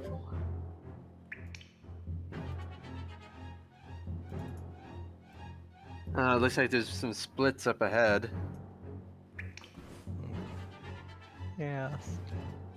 Oh, there's many paths.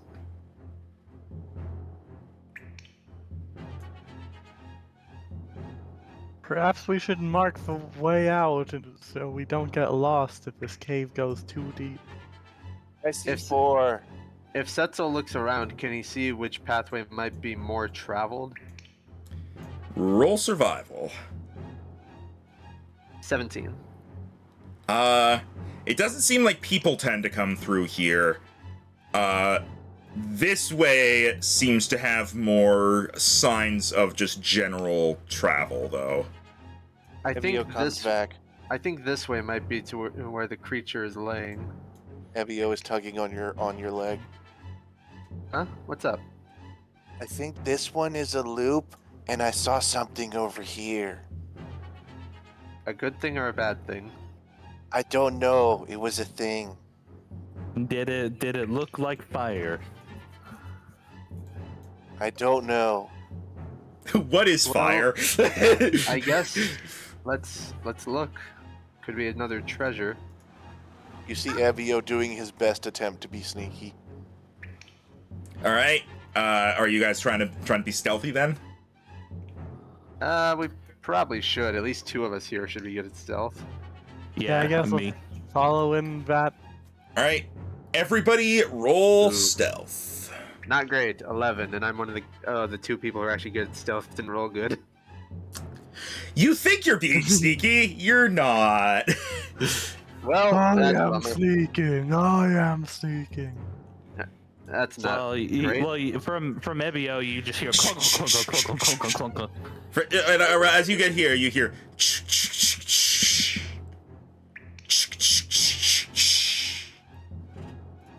What is that? Get a maraca? Ebio, is that you? No. I jingle these days. These days. So, are you going to go around the corner? Or... Yeah, I just can't see very well because lighting. Oh, You see on the wall. Oh, Skulltula. a golden Shiny. Skulltula. A shiny gold wood. sculpture. It's just kind of chilling on the wall. Do any of us know in universe if these are considered valuable? Everybody roll. History, Arcana. I'm gonna say your Insight? choice out of history, nature, or arcana, and what you roll will kind of determine the type of information you get. 12 nature. 21 in history. I'll roll Arcana for the hell of it. Hey! Nat 20 Arcana, not as good as the history, but hey, it's a nat 20. And you Yeah. said nature or arcana? Nature, history, or arcana. Well, all three. Ebio, you have never seen these before. You have seen a Skulltula maybe once in the Lost Woods, but it was not this. It's a spider. Setzel, you know that gold Skulltulas you do know that they are incredibly rare. There are, and between your information and what Sadmati knows, you think that they have some connection with magic potentially, as they do not seem to appear very often, and when they do, people have essentially like theorized that they have some connection to maybe like a wide range spell or curse of some sort. Celia, you know this information, but you also know that because you got a nat 20, I'm actually going to send you a text real quick. Help, my DM is texting me.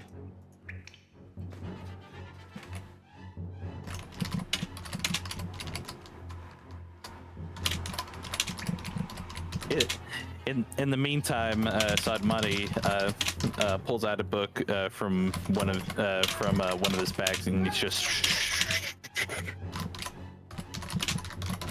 kind of flipping through pages quickly. All right, there you go. I know these things. Usually they show up when someone tries to use magic to make money. Huh? Yes. Huh. Yeah. There's a couple legends of why that's the case. I heard that there was a man who was cursed to turn into one. Should we destroy it then? It can't hurt as far as I know. Alright. Ugh. Does that have a sound of you firing an arrow? Yes. All right. Right, Yeah, hit him. you don't need to roll for these things. You fire. They're just not moving. So you fire. You pierce it. It kind of stops moving and poofs into gold, leaving behind a small token. Oh. A gold Skulltula token? Yes. Or wait, should we know that in universe? It's a token that came from a gold Skulltula. What else are you going to call it? And that is what it looks like, is the gold Skulltula tokens from like Ocarina and Majora's Mask. Though it's like it's very small. It's like it's palm size for Ebio. Oh, that's tiny.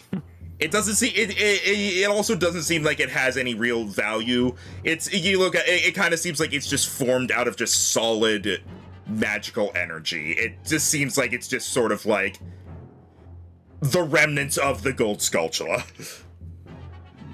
I guess since Celia knows the most about it, she can hold on to it. I suppose I will. I suppose. Hey. Alright, where should we go next? Ebio, you said these two paths here just loop around? Runs into them. Yes. Anything over there? No. Okay, only one path to go then. Peace. I guess we go down. Oh, it looks like there's a split here as well. I told you. Keys. Oh, You wanna try to? Well, actually, the initiative. I'll say if you, there's just the one. If that's all, do you want to just try to shoot it? sure. All right. I miss. You miss. You also when the arrow like slams into the wall beside it, because it's like clinging from the ceiling. The arrow thunks into the wall beside it. It doesn't seem like startled. It kind of it focuses on you, but it's not startled off of its perch. We'll go to Celia next. Well, I'm doing All right. killing it.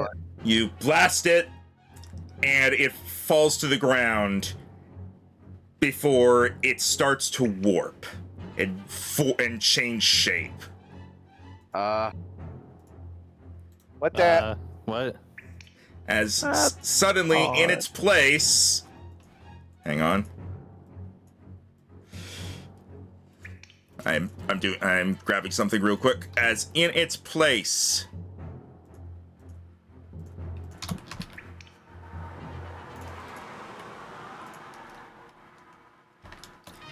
Oh God. Is I don't an know what that is an Eggman. That's not Dr. Eggman. I am the Eggman. That's not a keys. What is that? As it I'm not- stands up, a human-sized, humanoid, almost bat creature, just grinning at you. I don't know. We need to kill it. All right, Ebio, we'll go to you.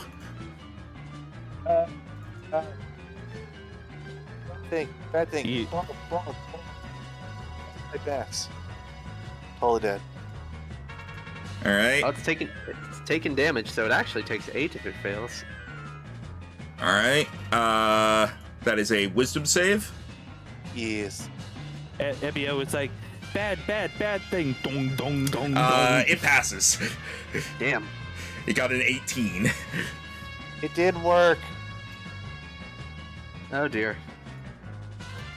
Protect friends. No, little one, no. The Eggman is going to charge forward at you at Setzel, actually, because Setzel shot the keys. Gonna charge up Missed. and is going to go for its multi-attack, as it is going to first claw at you. Okay. That is a 7 to hit. Misses. And when that misses, it is then going to try to bite you. That is a 16 to hit. You're I not don't know how flying. you. Okay, so I guess that does barely hit. All right. So you take 6 piercing damage and 2 poison damage as it bites down on your arm. Oh, there goes half my health. It grins at you maliciously. Sadmadi. Get it off. Again, for it, like Sheikah instincts, things that he had never been able to do before, until he had been in going on into his adventure. He dashes, gets behind him, whips out his dagger, and backstabs him. All right. Let's see. 15. That hits. 5 piercing and roll d6. So that's 8. 9 damage. 9. 9 damage. All right. You deal the hit, and it kind of lurches forward a bit before turning on you.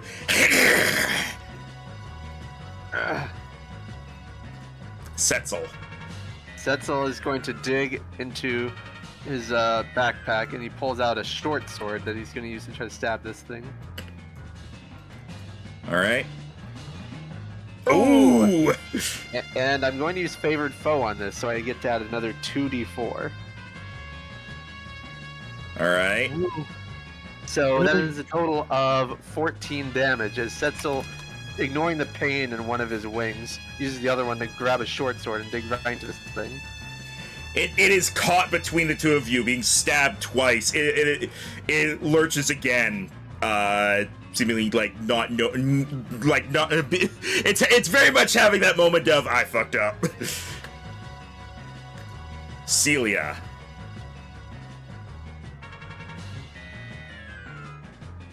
I'm thinking. Nah, damn, I can't do that.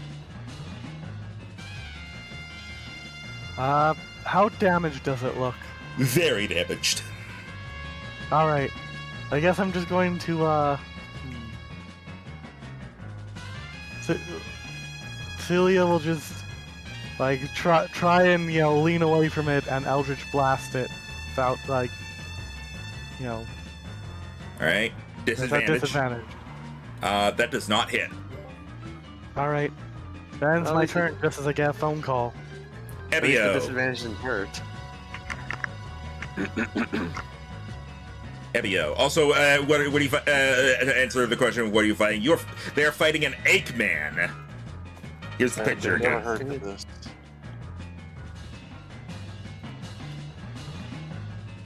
Go ahead, Ebio. He is the Eggman. Alright, Evio is going to wind up his hammer and say, "Get off my friend!" He's gonna smack him. Alright. Double check where I can't there we go. I guess I could technically move here. You don't get flanking. No. Well, yeah, from Celia. Yeah. Alright. That hits. Hey, Back it, bonk. 5 damage. Alright. You smack it in the back and it collapses, going poof. Meanie. That was way easier than it should have been because of that goddamn crit. It hurt Was me that real it? bad. Was that the big bad thing? It didn't breathe fire, so I don't think so. It also wasn't big. It was about the same size as Celta. Or Setzel. Got me good, though. Yeah, and when it collapses and dies, it drops 4 key swings. 1 wing each. Uh-oh. It was like some sort of evolved keys. Since you have defeated one, I'll say you get a little bit of information. Yeah, you know what? I'm gonna do this as a mechanic. Everybody, go ahead and give me an intelligence roll, and this will determine like how much information you have acquired about this creature that you have never seen before, but you have defeated. What was that? Well, I think Celia. I think Andorp's still AFK.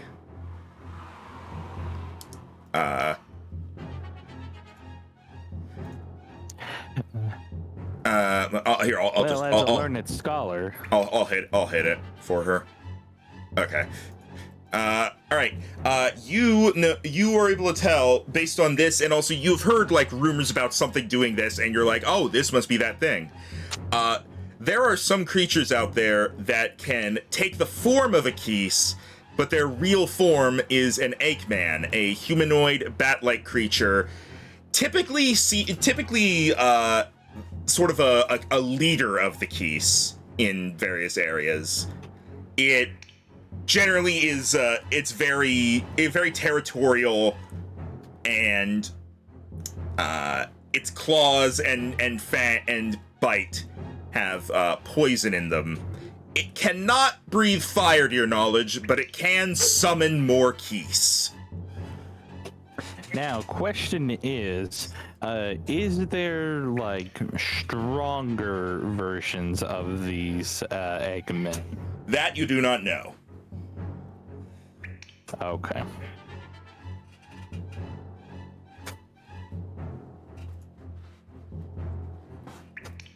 All right. All right. What are you doing next, everybody? Well, we're at a fork in the road. Evio, what do you see? What do your Korok eyes see? There's a thing down here. I think Okay. it's another loop. Treasure! I can't see because Endor's not here. Here, I'll just move. Go on ahead, little guy. See what's inside. Move Oh, south. Yay! this one does fork off to the right. All right, fork off. All right. Are you opening the chest? Yeah. Roll a d20. Okay, random items. Let's see.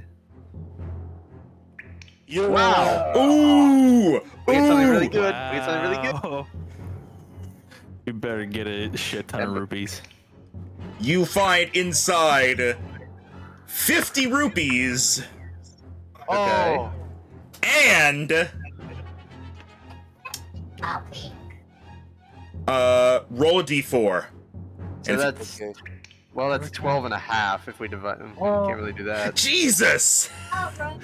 No, this is only for Ebio. Jesus Christ! Everybody stop! I'm not rolling it. I'm not rolling it. All right, so, sorry. Okay. You find Ebio. Aside from the 50 rupees, you also find.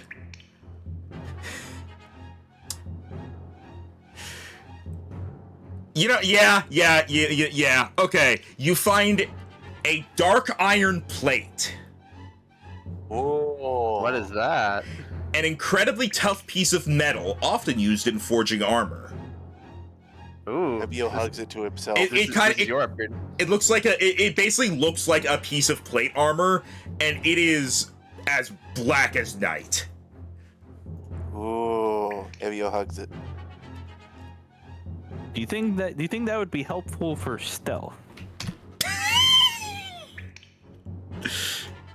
I get where you're coming from, but it is also a piece of plate armor. Okay, so I how we wanna mean, I divvy guess up if the- he stood still, it would be harder to see him, but... How we want to do That's the fine. 50 rupees, by the way?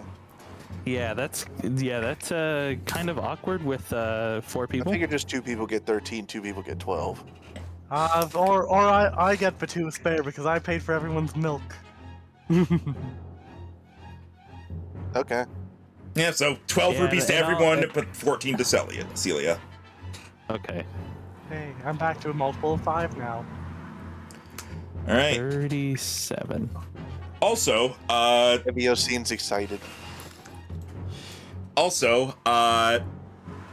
now that you guys have seen the thing here, Ebio, because you're right here, you see that here on the wall beside the chest is what seems to be a lever.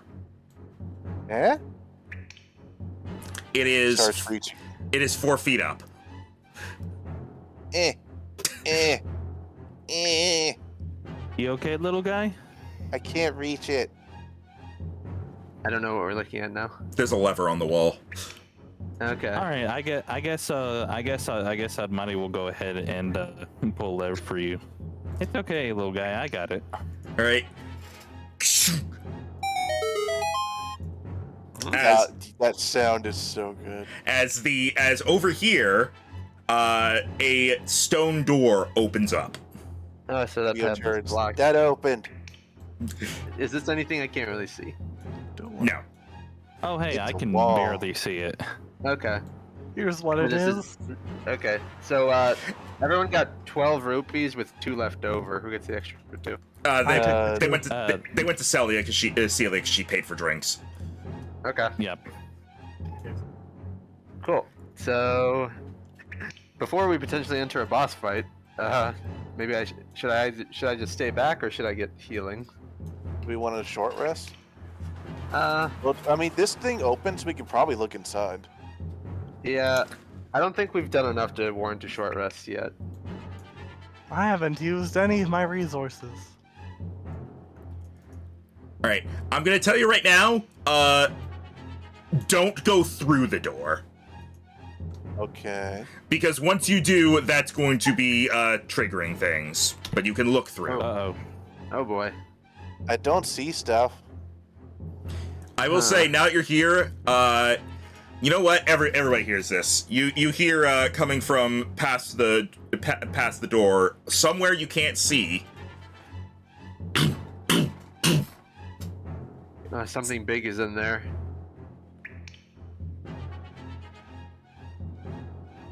I can just sit back. Is there anything that we can do to possibly identify it just from the sound? No, absolutely not. Okay. I recognize that thumping noise. You know what? Roll perception. I'll do. There's like a tiny piece of information you could potentially get. Roll perception.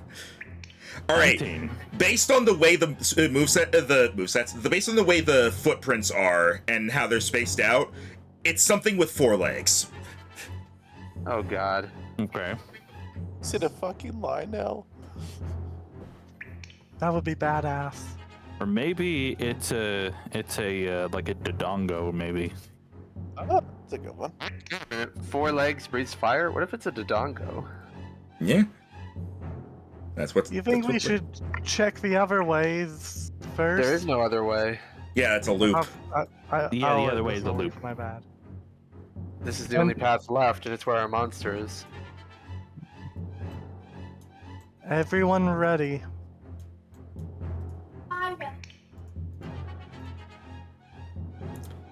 All right. Be over up the inside of his shield. All right. Are you going in then? I guess I so. guess so. All right. Here, I'm gonna give you some meta knowledge just to make sure. You are entering the final room of the cave. Uh huh. We knew that. All right, just making sure. Does All anyone right. need a top off of health? Yeah. Well, I'm missing 8. Celia's missing a 4. Okay, come here, you. Okay. Ebio's also missing 4. Yeah. Unfortunately, got we hit don't in the have lay first on room. hands for those nice mini heals. You heal for 9. Sorry. Ah, full health again. Thank you. You're welcome. All right. 4 health does not really warrant using spell slots, so I think we just go as is. All right. Now unless, we're you, ready. unless you have any prep spells like Shield of Faith or something. I don't have those today. Okay. All right. You all enter. I'm going to be moving I guess I could bless. Only lasts a minute, but you could.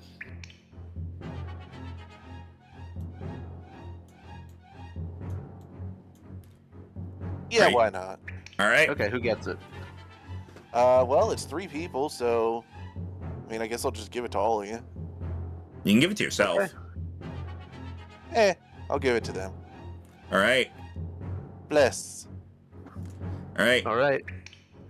I'm going to move you guys in. For the moment, do not move around. Bless up. Well, As you will see Ebio touch the inside of his shield as he closes. No way, his leaf doesn't move. As he leans his head slightly forward, and you feel a pulse of energy go through all 3 of you, as you see like your shadows sharpen, and you are now blessed.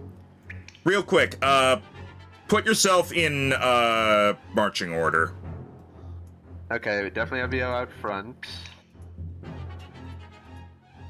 I guess I'll be It mid doesn't have to be single file. It will for this corridor you're entering. Okay.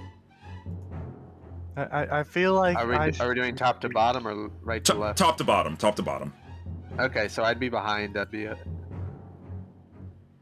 Yeah, I think I'll be behind Setzel. Okay, this is fine then. All right. Okay, I'm going to move you guys now. Yep, it is dark. you've been smushed into a wall. Here we go. As you enter the room and the door slams behind you, Uh-oh. and you hear as something is starting to make its way out of the area back here. Thum. Thum. Thum. Storms out. Here's the thing.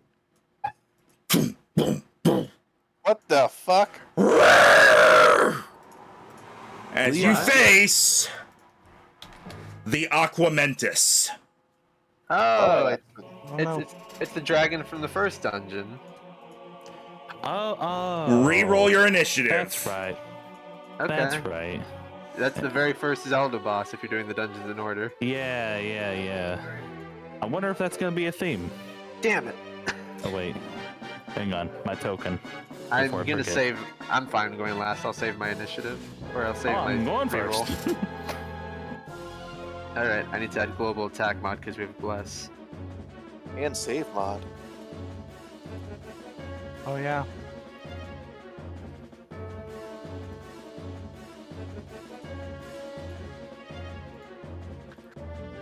All right. They've never brought this thing back in any other game other than like a couple of the Oracle games, so I didn't expect it. Yeah. Yeah. All right, Ebio. All right. Is it Ebio's- Epi? Oh yeah, that's right. Evio's gonna Oh, see no, this no, roll. sorry. No, it is Sodmati. Sorry. Okay. The turn order is like it auto sorts, but it doesn't know how to start. So. Okay, I get it.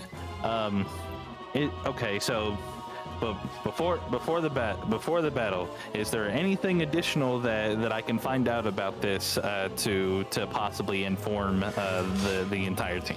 This is actually a good opportunity for this. So I would like you to, I'm gonna let you decide. Do you want to try to draw on information you already know, or do you want to try to analyze this specific one? Stuff that I would already know. Then roll history. 22. All right. You do know a bit about Aquamentus. They are rather rare monsters. Hang on. I kind of want to do a flavor. Like, he reaches into his bag, pulls out a book, and then finds like a passage on like, I guess, like bigger monsters. I guess I'm not Some of the more entirely rare, sure. lesser known monsters. Right. As Aquamentus is said to be very dangerous. It is capable of flight. It can breathe fire, and it is very difficult to damage. But you do know that, in general, it is said that the horn on its head seems to be the source of its power. That is the information that you Alright. have. All right. So, do I just like in universe I had like told everyone else this? I'll say on your turn you're able to kind of yell it out to them. All right, guys. According to my studies, it says here that the source of its power is in its horn. But we do got to be careful because this is a really tough monster. All right. Okay. I'm gonna say And- I'm gonna say that you getting that information was a bonus action, so you have your action Okay. left. Okay, so I'm going to Getting sneak attack here is impossible because no one else has moved. yeah. So to kind of just make sure that I'm not like in like big danger, I'm gonna move right here or hang on, let me. How do we do the You ruler? only move like Okay, yeah, 15 yeah. feet. You have up to 30. Definitely Yeah, I fan know. out. No, you fool! It fires 3 fireballs in a cone, so we want to stick close so it can't hit all of us. Let me think. Also, I noticed this chamber is I'll shaped move exactly right like here. in the game. I'll I'm move glad right you noticed here, that. and then I'm gonna move right there, and I'm going to shoot him with my short bow. Possibly, maybe try to hit the horn. Maybe. All right, you are. This is an occasion where called shots are likely going to be important. So you're specifically aiming for the horn. Yes. All right, it is going to be harder to hit, but that is a better thing to hit. So go ahead and roll. All right. 19. That does hit. That does hit the horn. 8 and No sneak attack. No sneak attack. No sneak attack. Oh wait, because I'm far away. It's because you don't have an ally within 5 feet of it, and you didn't have advantage. Gotcha. You hit the horn. Your arrow flies, managing to hit its horn straight on. That's the sound of the arrow going through the air. Yes. as the Augmentus kind of rears back. It is it seems to have taken it took the full damage, and the horn has a small crack in it now. Do I see this? And Yes, I'm gonna say everybody sees it. There's like a couple shards of horn that fall to the ground. Okay. Ebio. All right.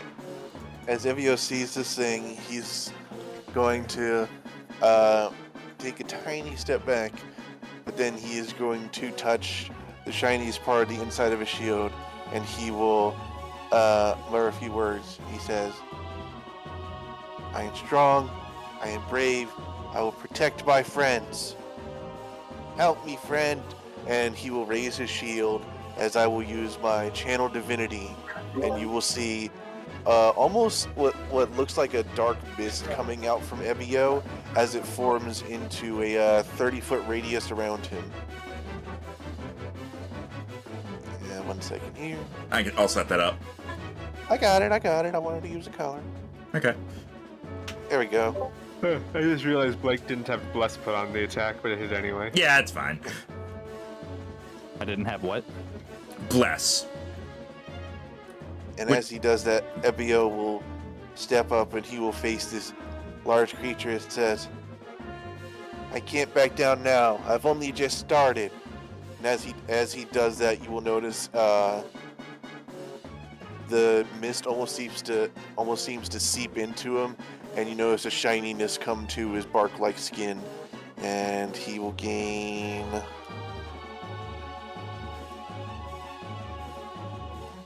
3 temporary hit points. All right. What is it that does that? It's my channel. It's my subclass channel divinity. Oh, that's unfortunate. Nat 1. I'm sorry. The roll might not have been great, but it's not like he wasted it. Like, he could have done something else with it. All right. What's the radius for, by the way? What does it do?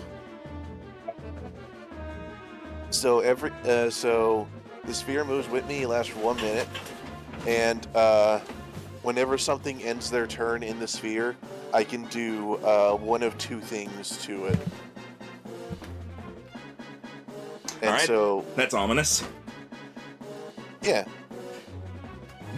I'm being evasive until you guys see it the first time. All right. Give me just a second. Celia, you are up next. Oh dear, that's a big creature.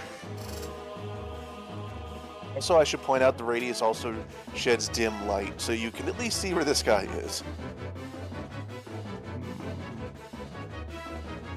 That's good, because otherwise I can only barely see its token right now. Here, let me see if I can,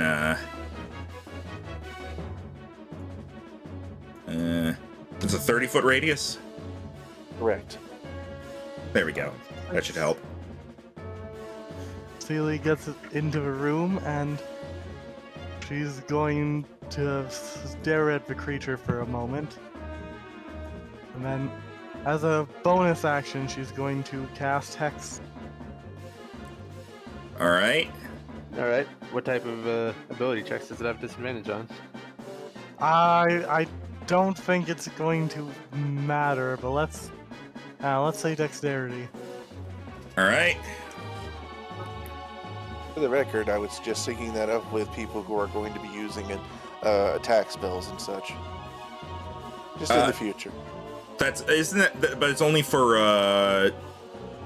it's only for like ability checks, not saving throws and such. Sorry, I was thinking of a different thing. Yeah. Yeah, people always think Hex does that. That'd be very powerful for a level 1 spell. Alright. Especially since it also increases damage dealt. And it lasts an hour at level 1. The Aquamentus. Wait, Endor didn't do main action. Oh, sorry. I thought he was about to say whether it's saved or not. There's no save. It's automatic. Alright. I forgot. I'll never guess what my main action is. Since I can't use a leveled spell now. Oh, you hit it. Nice. Yeah, you hit. Hang on. Are you aiming for Aquamentus or are you aiming for the horn? Oh yeah. You didn't specify you were aiming for the horn, so I'm. That's fair. Yeah. All right. It definitely seems like it took less damage than it should have as you hit its main body. You get to add a d6 for Hex damage. Yep, bonus. Oh yeah, I did. I didn't click that. Whoops. So that's 6 plus 2 necrotic. It definitely seems like it took less damage than it should have. But more than we thought it took a moment ago. And as you end your turn within Evio's radius, the mist also starts to surround you.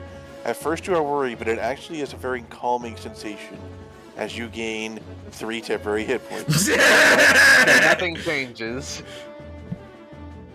Yay. I am so sorry. I mean nothing changes. Because she already had 3.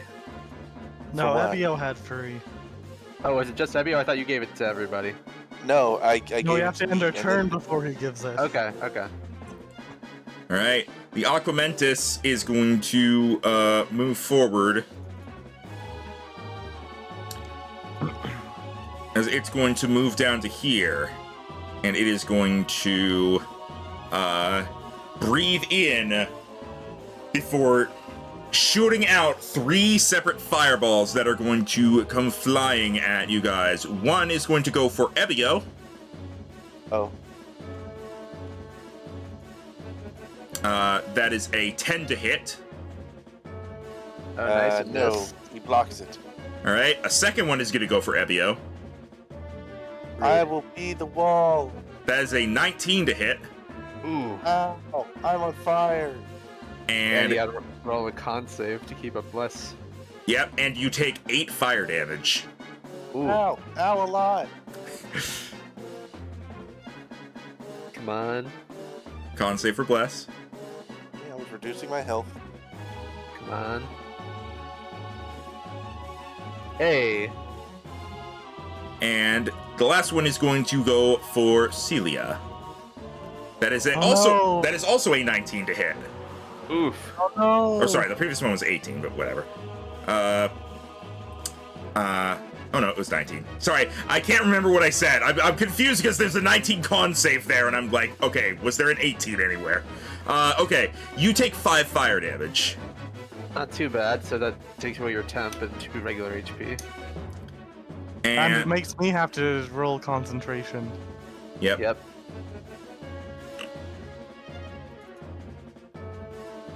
Okay. You're good.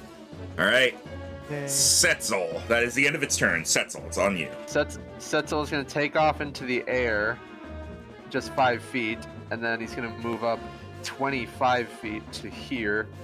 And as he flies by, he's going to get an arrow ready and attempt to aim at the dragon's horn. All right. So, regular shot. Yeah. Oh no. That does not hit. Alright. That's just my turn. All right. Before Sonati's turn, it is going to use a legendary action At the end of their turn. Legendary action. at the end of Setzel's turn. Yeah, at the end of Setzel's turn, Oh, right. you get 5 temporary hit points. Cool. All right. Also, at the end of Setzel's turn, Augmentus is going to take its legendary action as it is going to lower its head, and it is going to charge forward. Oh. Oh, you guys didn't spread enough. It is Oh, going no, to little guy. run forward through you guys. I need everybody. Any creatures that would be within 5 feet. So yeah, every single one of you needs to make a dexterity saving throw, DC 14. Man, even me, and I wasn't even in the way. You are within 5 feet. Well, Oh, do I do it here? Do I use my reroll here? 'Cause that's a fail, barely. So it's a dexterity save. Yes. yeah. I think I'll just take it since I have good temp 23. HP. All right. All right. You, those who failed, so that's Ebio and Setzel, take. Oh, I wrote it to say bludgeoning instead of bludgeoning. You both take 10 bludgeoning damage Nebio is down. Oh, as it slams through you all before flying back to its starting point. well, that's their And- bless gone. Yep, and your temporary hit point thing gone. Do you have a temporary hit points leave when you? That sucks. No, they don't, but the thing giving them to you does. Oh. Well, I'm the only one with an ability to get him up. You guys Yeah. have healing. You do have potions. And as a All reminder, right, you can use an action to feed someone a potion. Yeah, because I think that's what I'm going to do. Because I've grown kind of attached to this little guy. I'm going to go over to him, and I'm going to give him my red potion. All right. You use your action, and Ebio, you recover 10 hit points. Alright, I would then recommend fanning out so we're not all clumped up like that. I'm kind of sad because I only had one use of that temporary hit point granting thing. Sorry. It is what it is. The Unlucky. monster is glad it got you down, Ben. So is the radius gone then? Yeah, I'm taking it off. Okay. Alright. So 10 health to that, and you can use your bonus action to dash somewhere. Yeah, I think I'm going to. Would it be a good idea to dash up here? I would go like way far away from everybody. Just stay. Well, cause like the It could charge us again. Well, it was a legendary action, and they Meaning only you get can like do it- one of those, right? No, it once per round. Yeah, once per round. I So- will say, I will give you this much info. It can only charge as a legendary action. It can't do that on its actual turn. But you need to stay Right. away from each other, like far away. Yeah, so I guess like right here. That might work.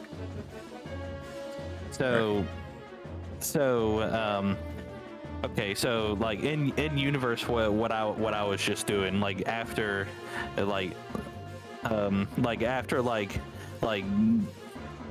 giving him the red potion, you know, I kind of run up here and be like, we gotta fan out. I'm gonna go way over here.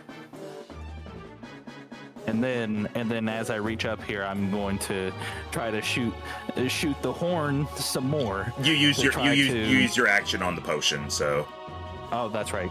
Yep. Then I guess I'd just shoot it normally.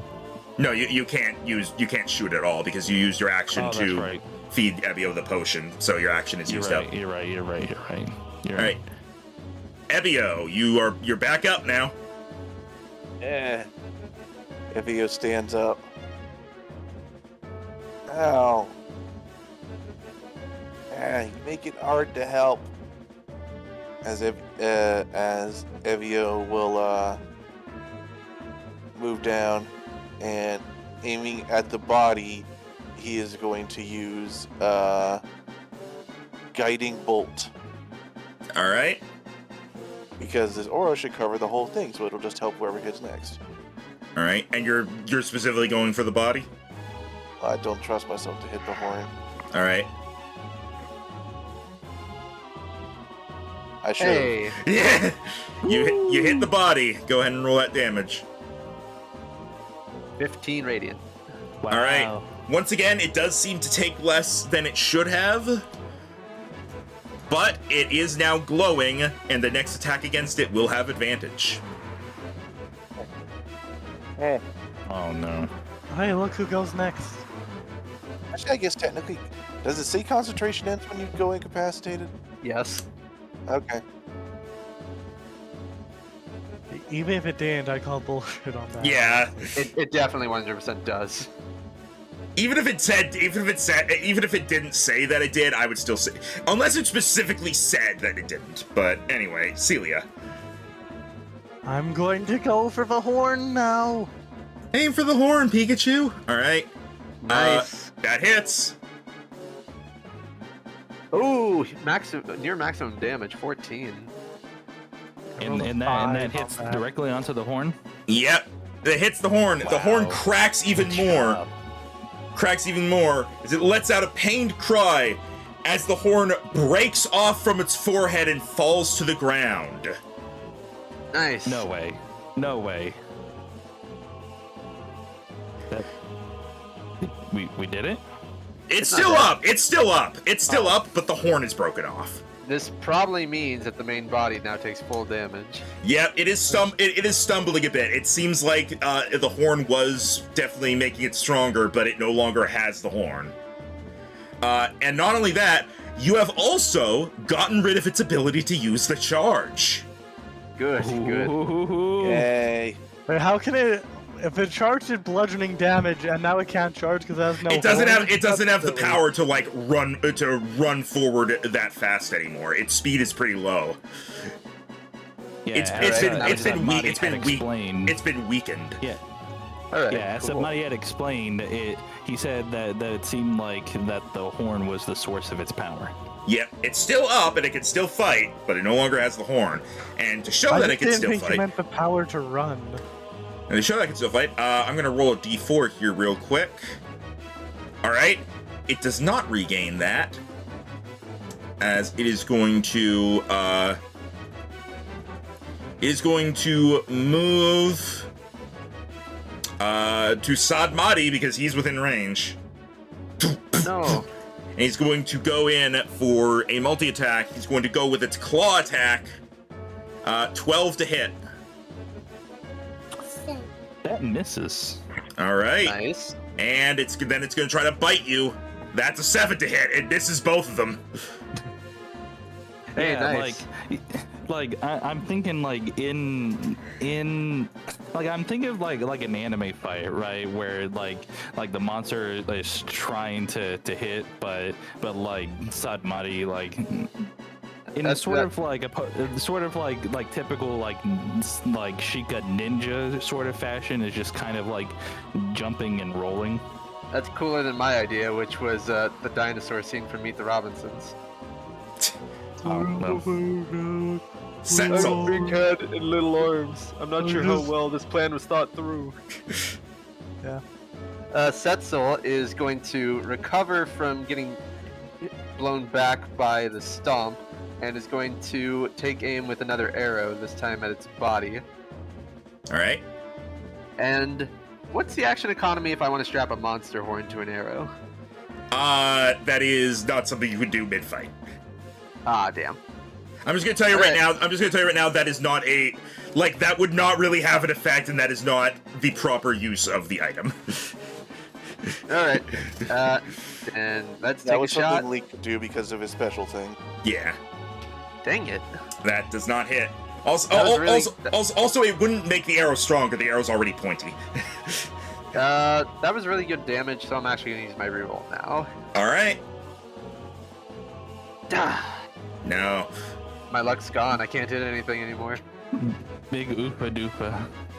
All right. I'll fly over here. Sadmati. Oh man, I wish you would have stayed there because well, I guess I'll well, wait, my movement speed is well, then again, attack of opportunity, so You can I don't wanna do that. disengage. Yep, you are rogue. You can bonus action disengage. Okay, but I just wanted to see how far away. Oh, I can make it. So I'm gonna You cannot run. disengage. You cannot run through hostile creatures. Ah, got it. So because you have to go around it, you cannot reach me. Dang. I kind of had to kind of like this sort of like, I don't know, like a bro moment where we're just like okay, we're gonna give it everything we got. You know. I mean, you can move down there. You just can't get right next to Setzel. Yeah, like. Okay, so in universe, he would be like this. All right. We almost got it. Let's get it everything we got. And then like being right here. Well, actually, would that be too close for disadvantage arrow shot? You can still do it. You just can't be right next to it within 5 feet. So you're good. Okay. You can't be on a space And directly adjacent to it. You're fine. And Stetzel is too far away for me to do the sneak attack, right? Yes. I have to be within 5 feet of it. Oh, okay. Yeah. Well, that's fine. That's fine. Nobody wants to be in gonna- melee range of this thing, so good luck getting sneak attack. Right. Yeah, I get you. So I'm just gonna shoot it with another shot from my short bow. All right. Yeah, that hits. All right. 4 piercing damage. Four more damage. All right, and it seems like it took the full hit this time. Nice. Nice. Ebio. Okay. Evio's a bit concerned, but seeing everything else happening, Evio's gonna instead of touching his shield, Evio is going to breathe deep, and you will see his leaf flutter as the almost glowing ghosts of leaves appear around him before he suddenly sends them at the creature as he is going to use fairy fire. All right. Let's make a dexterity saving throw. It's not good at those. That's a 4. He is now glowing. He is now glowing blue. All right. So now every blue attack now. has That's my advantage on attack. it. All right. All attacks against it have advantage right now. And are you gonna move? Finally, I have a chance to hit it. Ooh. And that means sneak attack can happen too. Yeah. Alright. Celia. Celia is going to aim her Eldritch Blast to where the horn used to be, in hopes that does something. So you're aiming at the head? Yes. All right. Go ahead. Another hit. Setzel is my Nice. sneak attack That partner. advantage really helped. 12 damage. All right. Nice. And it was a cold shot aiming for the head, so I will roll a d4. You do an extra d4 damage. Like, the horn is gone, but I'll give you this much at least. All right. Ooh, big hit. All right. The Aquamentus is going to get its fireballs back, and it's going to shoot them again. Oh, bad. As it's going to, it's gonna back up to. Actually, no, it's gonna shoot, and then so that is first it's going to send one at Celia. Why? 16 to hit, Ooh. That hits. 9 damage. Ow. Odd save for Hex. Yep. You good? Yay. Sending one at Sadmati. That's a 14 to hit. Oh, I think that is your AC. Blake.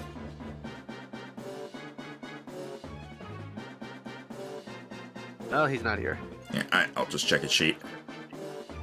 Yeah, that's his AC is 14, so yeah, it hits. All right, That will be 7 fire damage to Sadmati whenever Blake gets back. And the last one is going to go at Setzel. That is a 15 to hit. Misses. All right. You're able to deflect it with your shield. Blake, are you back? Nope. Yeah, thought I heard him. All right. Setzel. Setzel is, now that this thing is glowing, I hope he can get a good hit on it. Hiya! Oh! Ooh, yeah! Good thing it had advantage. I'm gonna add favorite foe to this, so I get to add 2d4. That 12 damage becomes, or 11 damage becomes 17. All right. How do you want to do this? Okay, Setzel, after having missed every shot up till now, steadies his nerves, takes aim, and he waits for the Aquamentus to finish shooting out its last fireball, and while its mouth is still open, he fires it right through and sends it right through the back of its head. Pierce through the Aquamentus as it falls down, letting out one last cry.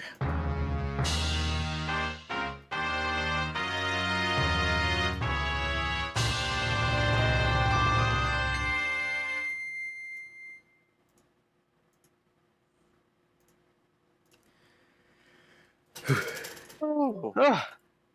All We right, did it! So I'm back. So it seems like that we got. You took 7 damage, but it doesn't matter. We killed it. Yeah, Yeah. Tim got a crit and destroyed it. Nice. As Good it job, Setzel. It falls over and it fades away into dust, leaving behind only its horn. How big is this horn in comparison to the other monster horns we've collected? The other monster horns are kind of like very, very stubby. This one is like with its size, it is equivalent to like a short sword in size. This is quite big. That's what she said. All right.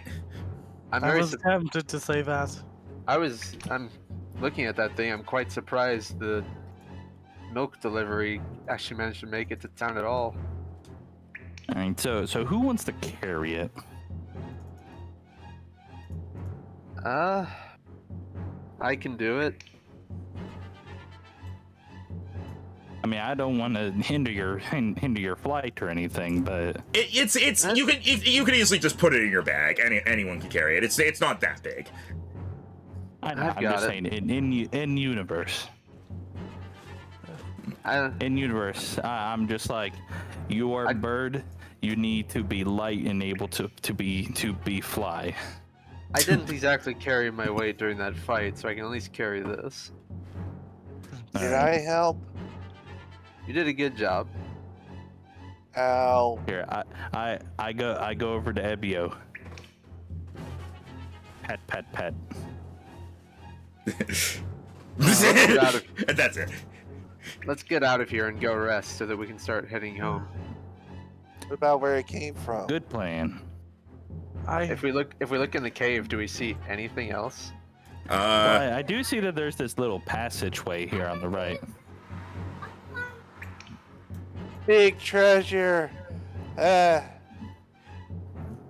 Wow. It is a big chest. I think it's gonna take more than one person to open it. Let me bring Blake in here. All right. It's gonna like rest against the wall in the corner. Sorry, my son was telling me that he put on his pants all by himself. Aw. Good for him. All right. I do that every day. That's not so special. Big treasure chest. So are you opening this? I assume so. Yes, big chest. And we All all right. get a heart conditioner, plus 5 HP to everyone. All right.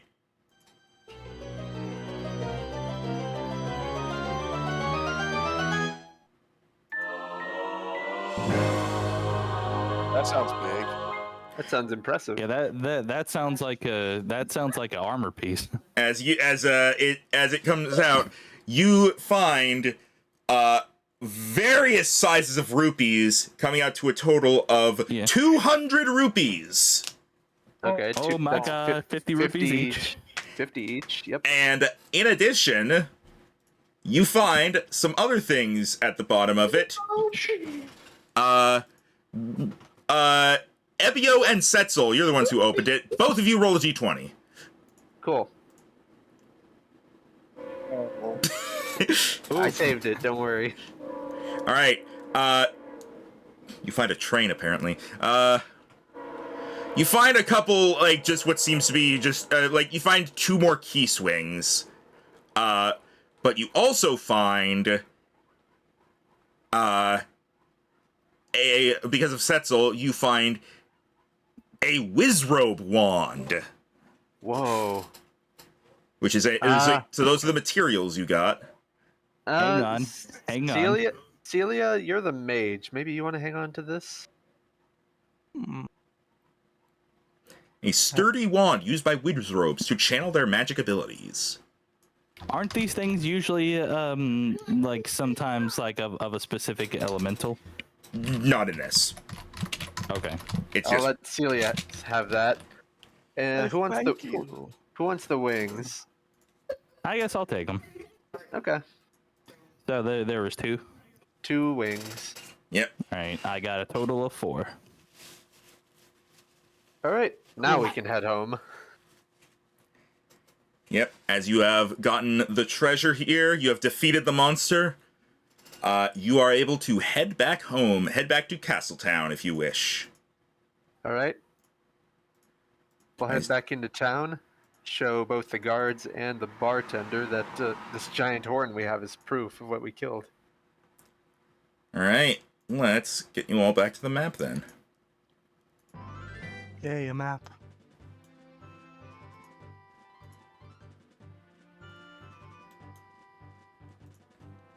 And now, let me... Boop. You know, have the Aquamentus Den has been labeled. You don't think it's necessarily gonna have... You don't think it's necessarily gonna have more Aquamentus in it, like, in the future, but, like, this is what it had, this is what it's called. Just you wait until the blood moon occurs. Should rename it, Den of the Late Aquamentus. It's fine as is. There's not that much room. Alright, you're able to head back. You take another long rest on the way back, so everybody go ahead and do that. And you make it back to Castletown, where you are able to, you find Mr. Barton, who, you're able to tell him that the monster has been dealt with, and he is going to reward you guys with, giving each of you, a bottle of premium milk. You can drink premium. You can drink premium milk to get rid of a level of exhaustion. Oh, Ooh. that doesn't come up too much, but maybe we'll see later. Yeah, he owns a milk bar. He can't give you like a huge amount of rupees. That's what the chest was for. That's fair. And he also tells you like the ranch hand who came by has recovered, knowing that the monster is gone. That they're going to be able to keep doing their deliveries. He does also mention that they might start bringing a weapon with them. So that's been dealt with, and you have arrived back in time to you let the soldiers know as well that it's been dealt with, so they don't have to worry about it anymore. And you're able to get back to what you were doing, as you have successfully gotten rid of an Aquamentus. Well, it was nice meeting you all, and this has been a fun time, but I need to get back on my mission.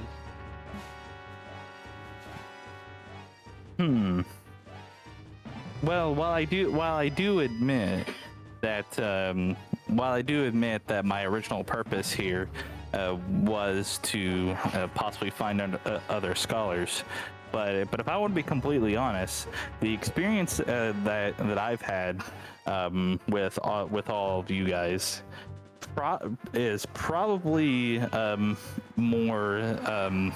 It's probably more beneficial to my studies. So if it's at all possible, I would like for at least most of us to stick around. As you're all Things are discussing, dangerous, especially when you're on your own. as you're all discussing this, you're talking with each other, and a carriage starts to roll down the path. I assume you're just kind of in the town plaza. A Hey, train. it's the spirit track. A large, kind of fancy-looking carriage pulled by 2 white horses rolls up. Let me actually get the right music. This is still the field music. Before coming to a stop.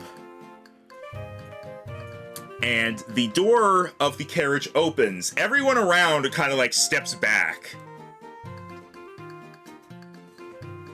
As out steps a somewhat older, not nearly as old as Celia, woman with long blonde hair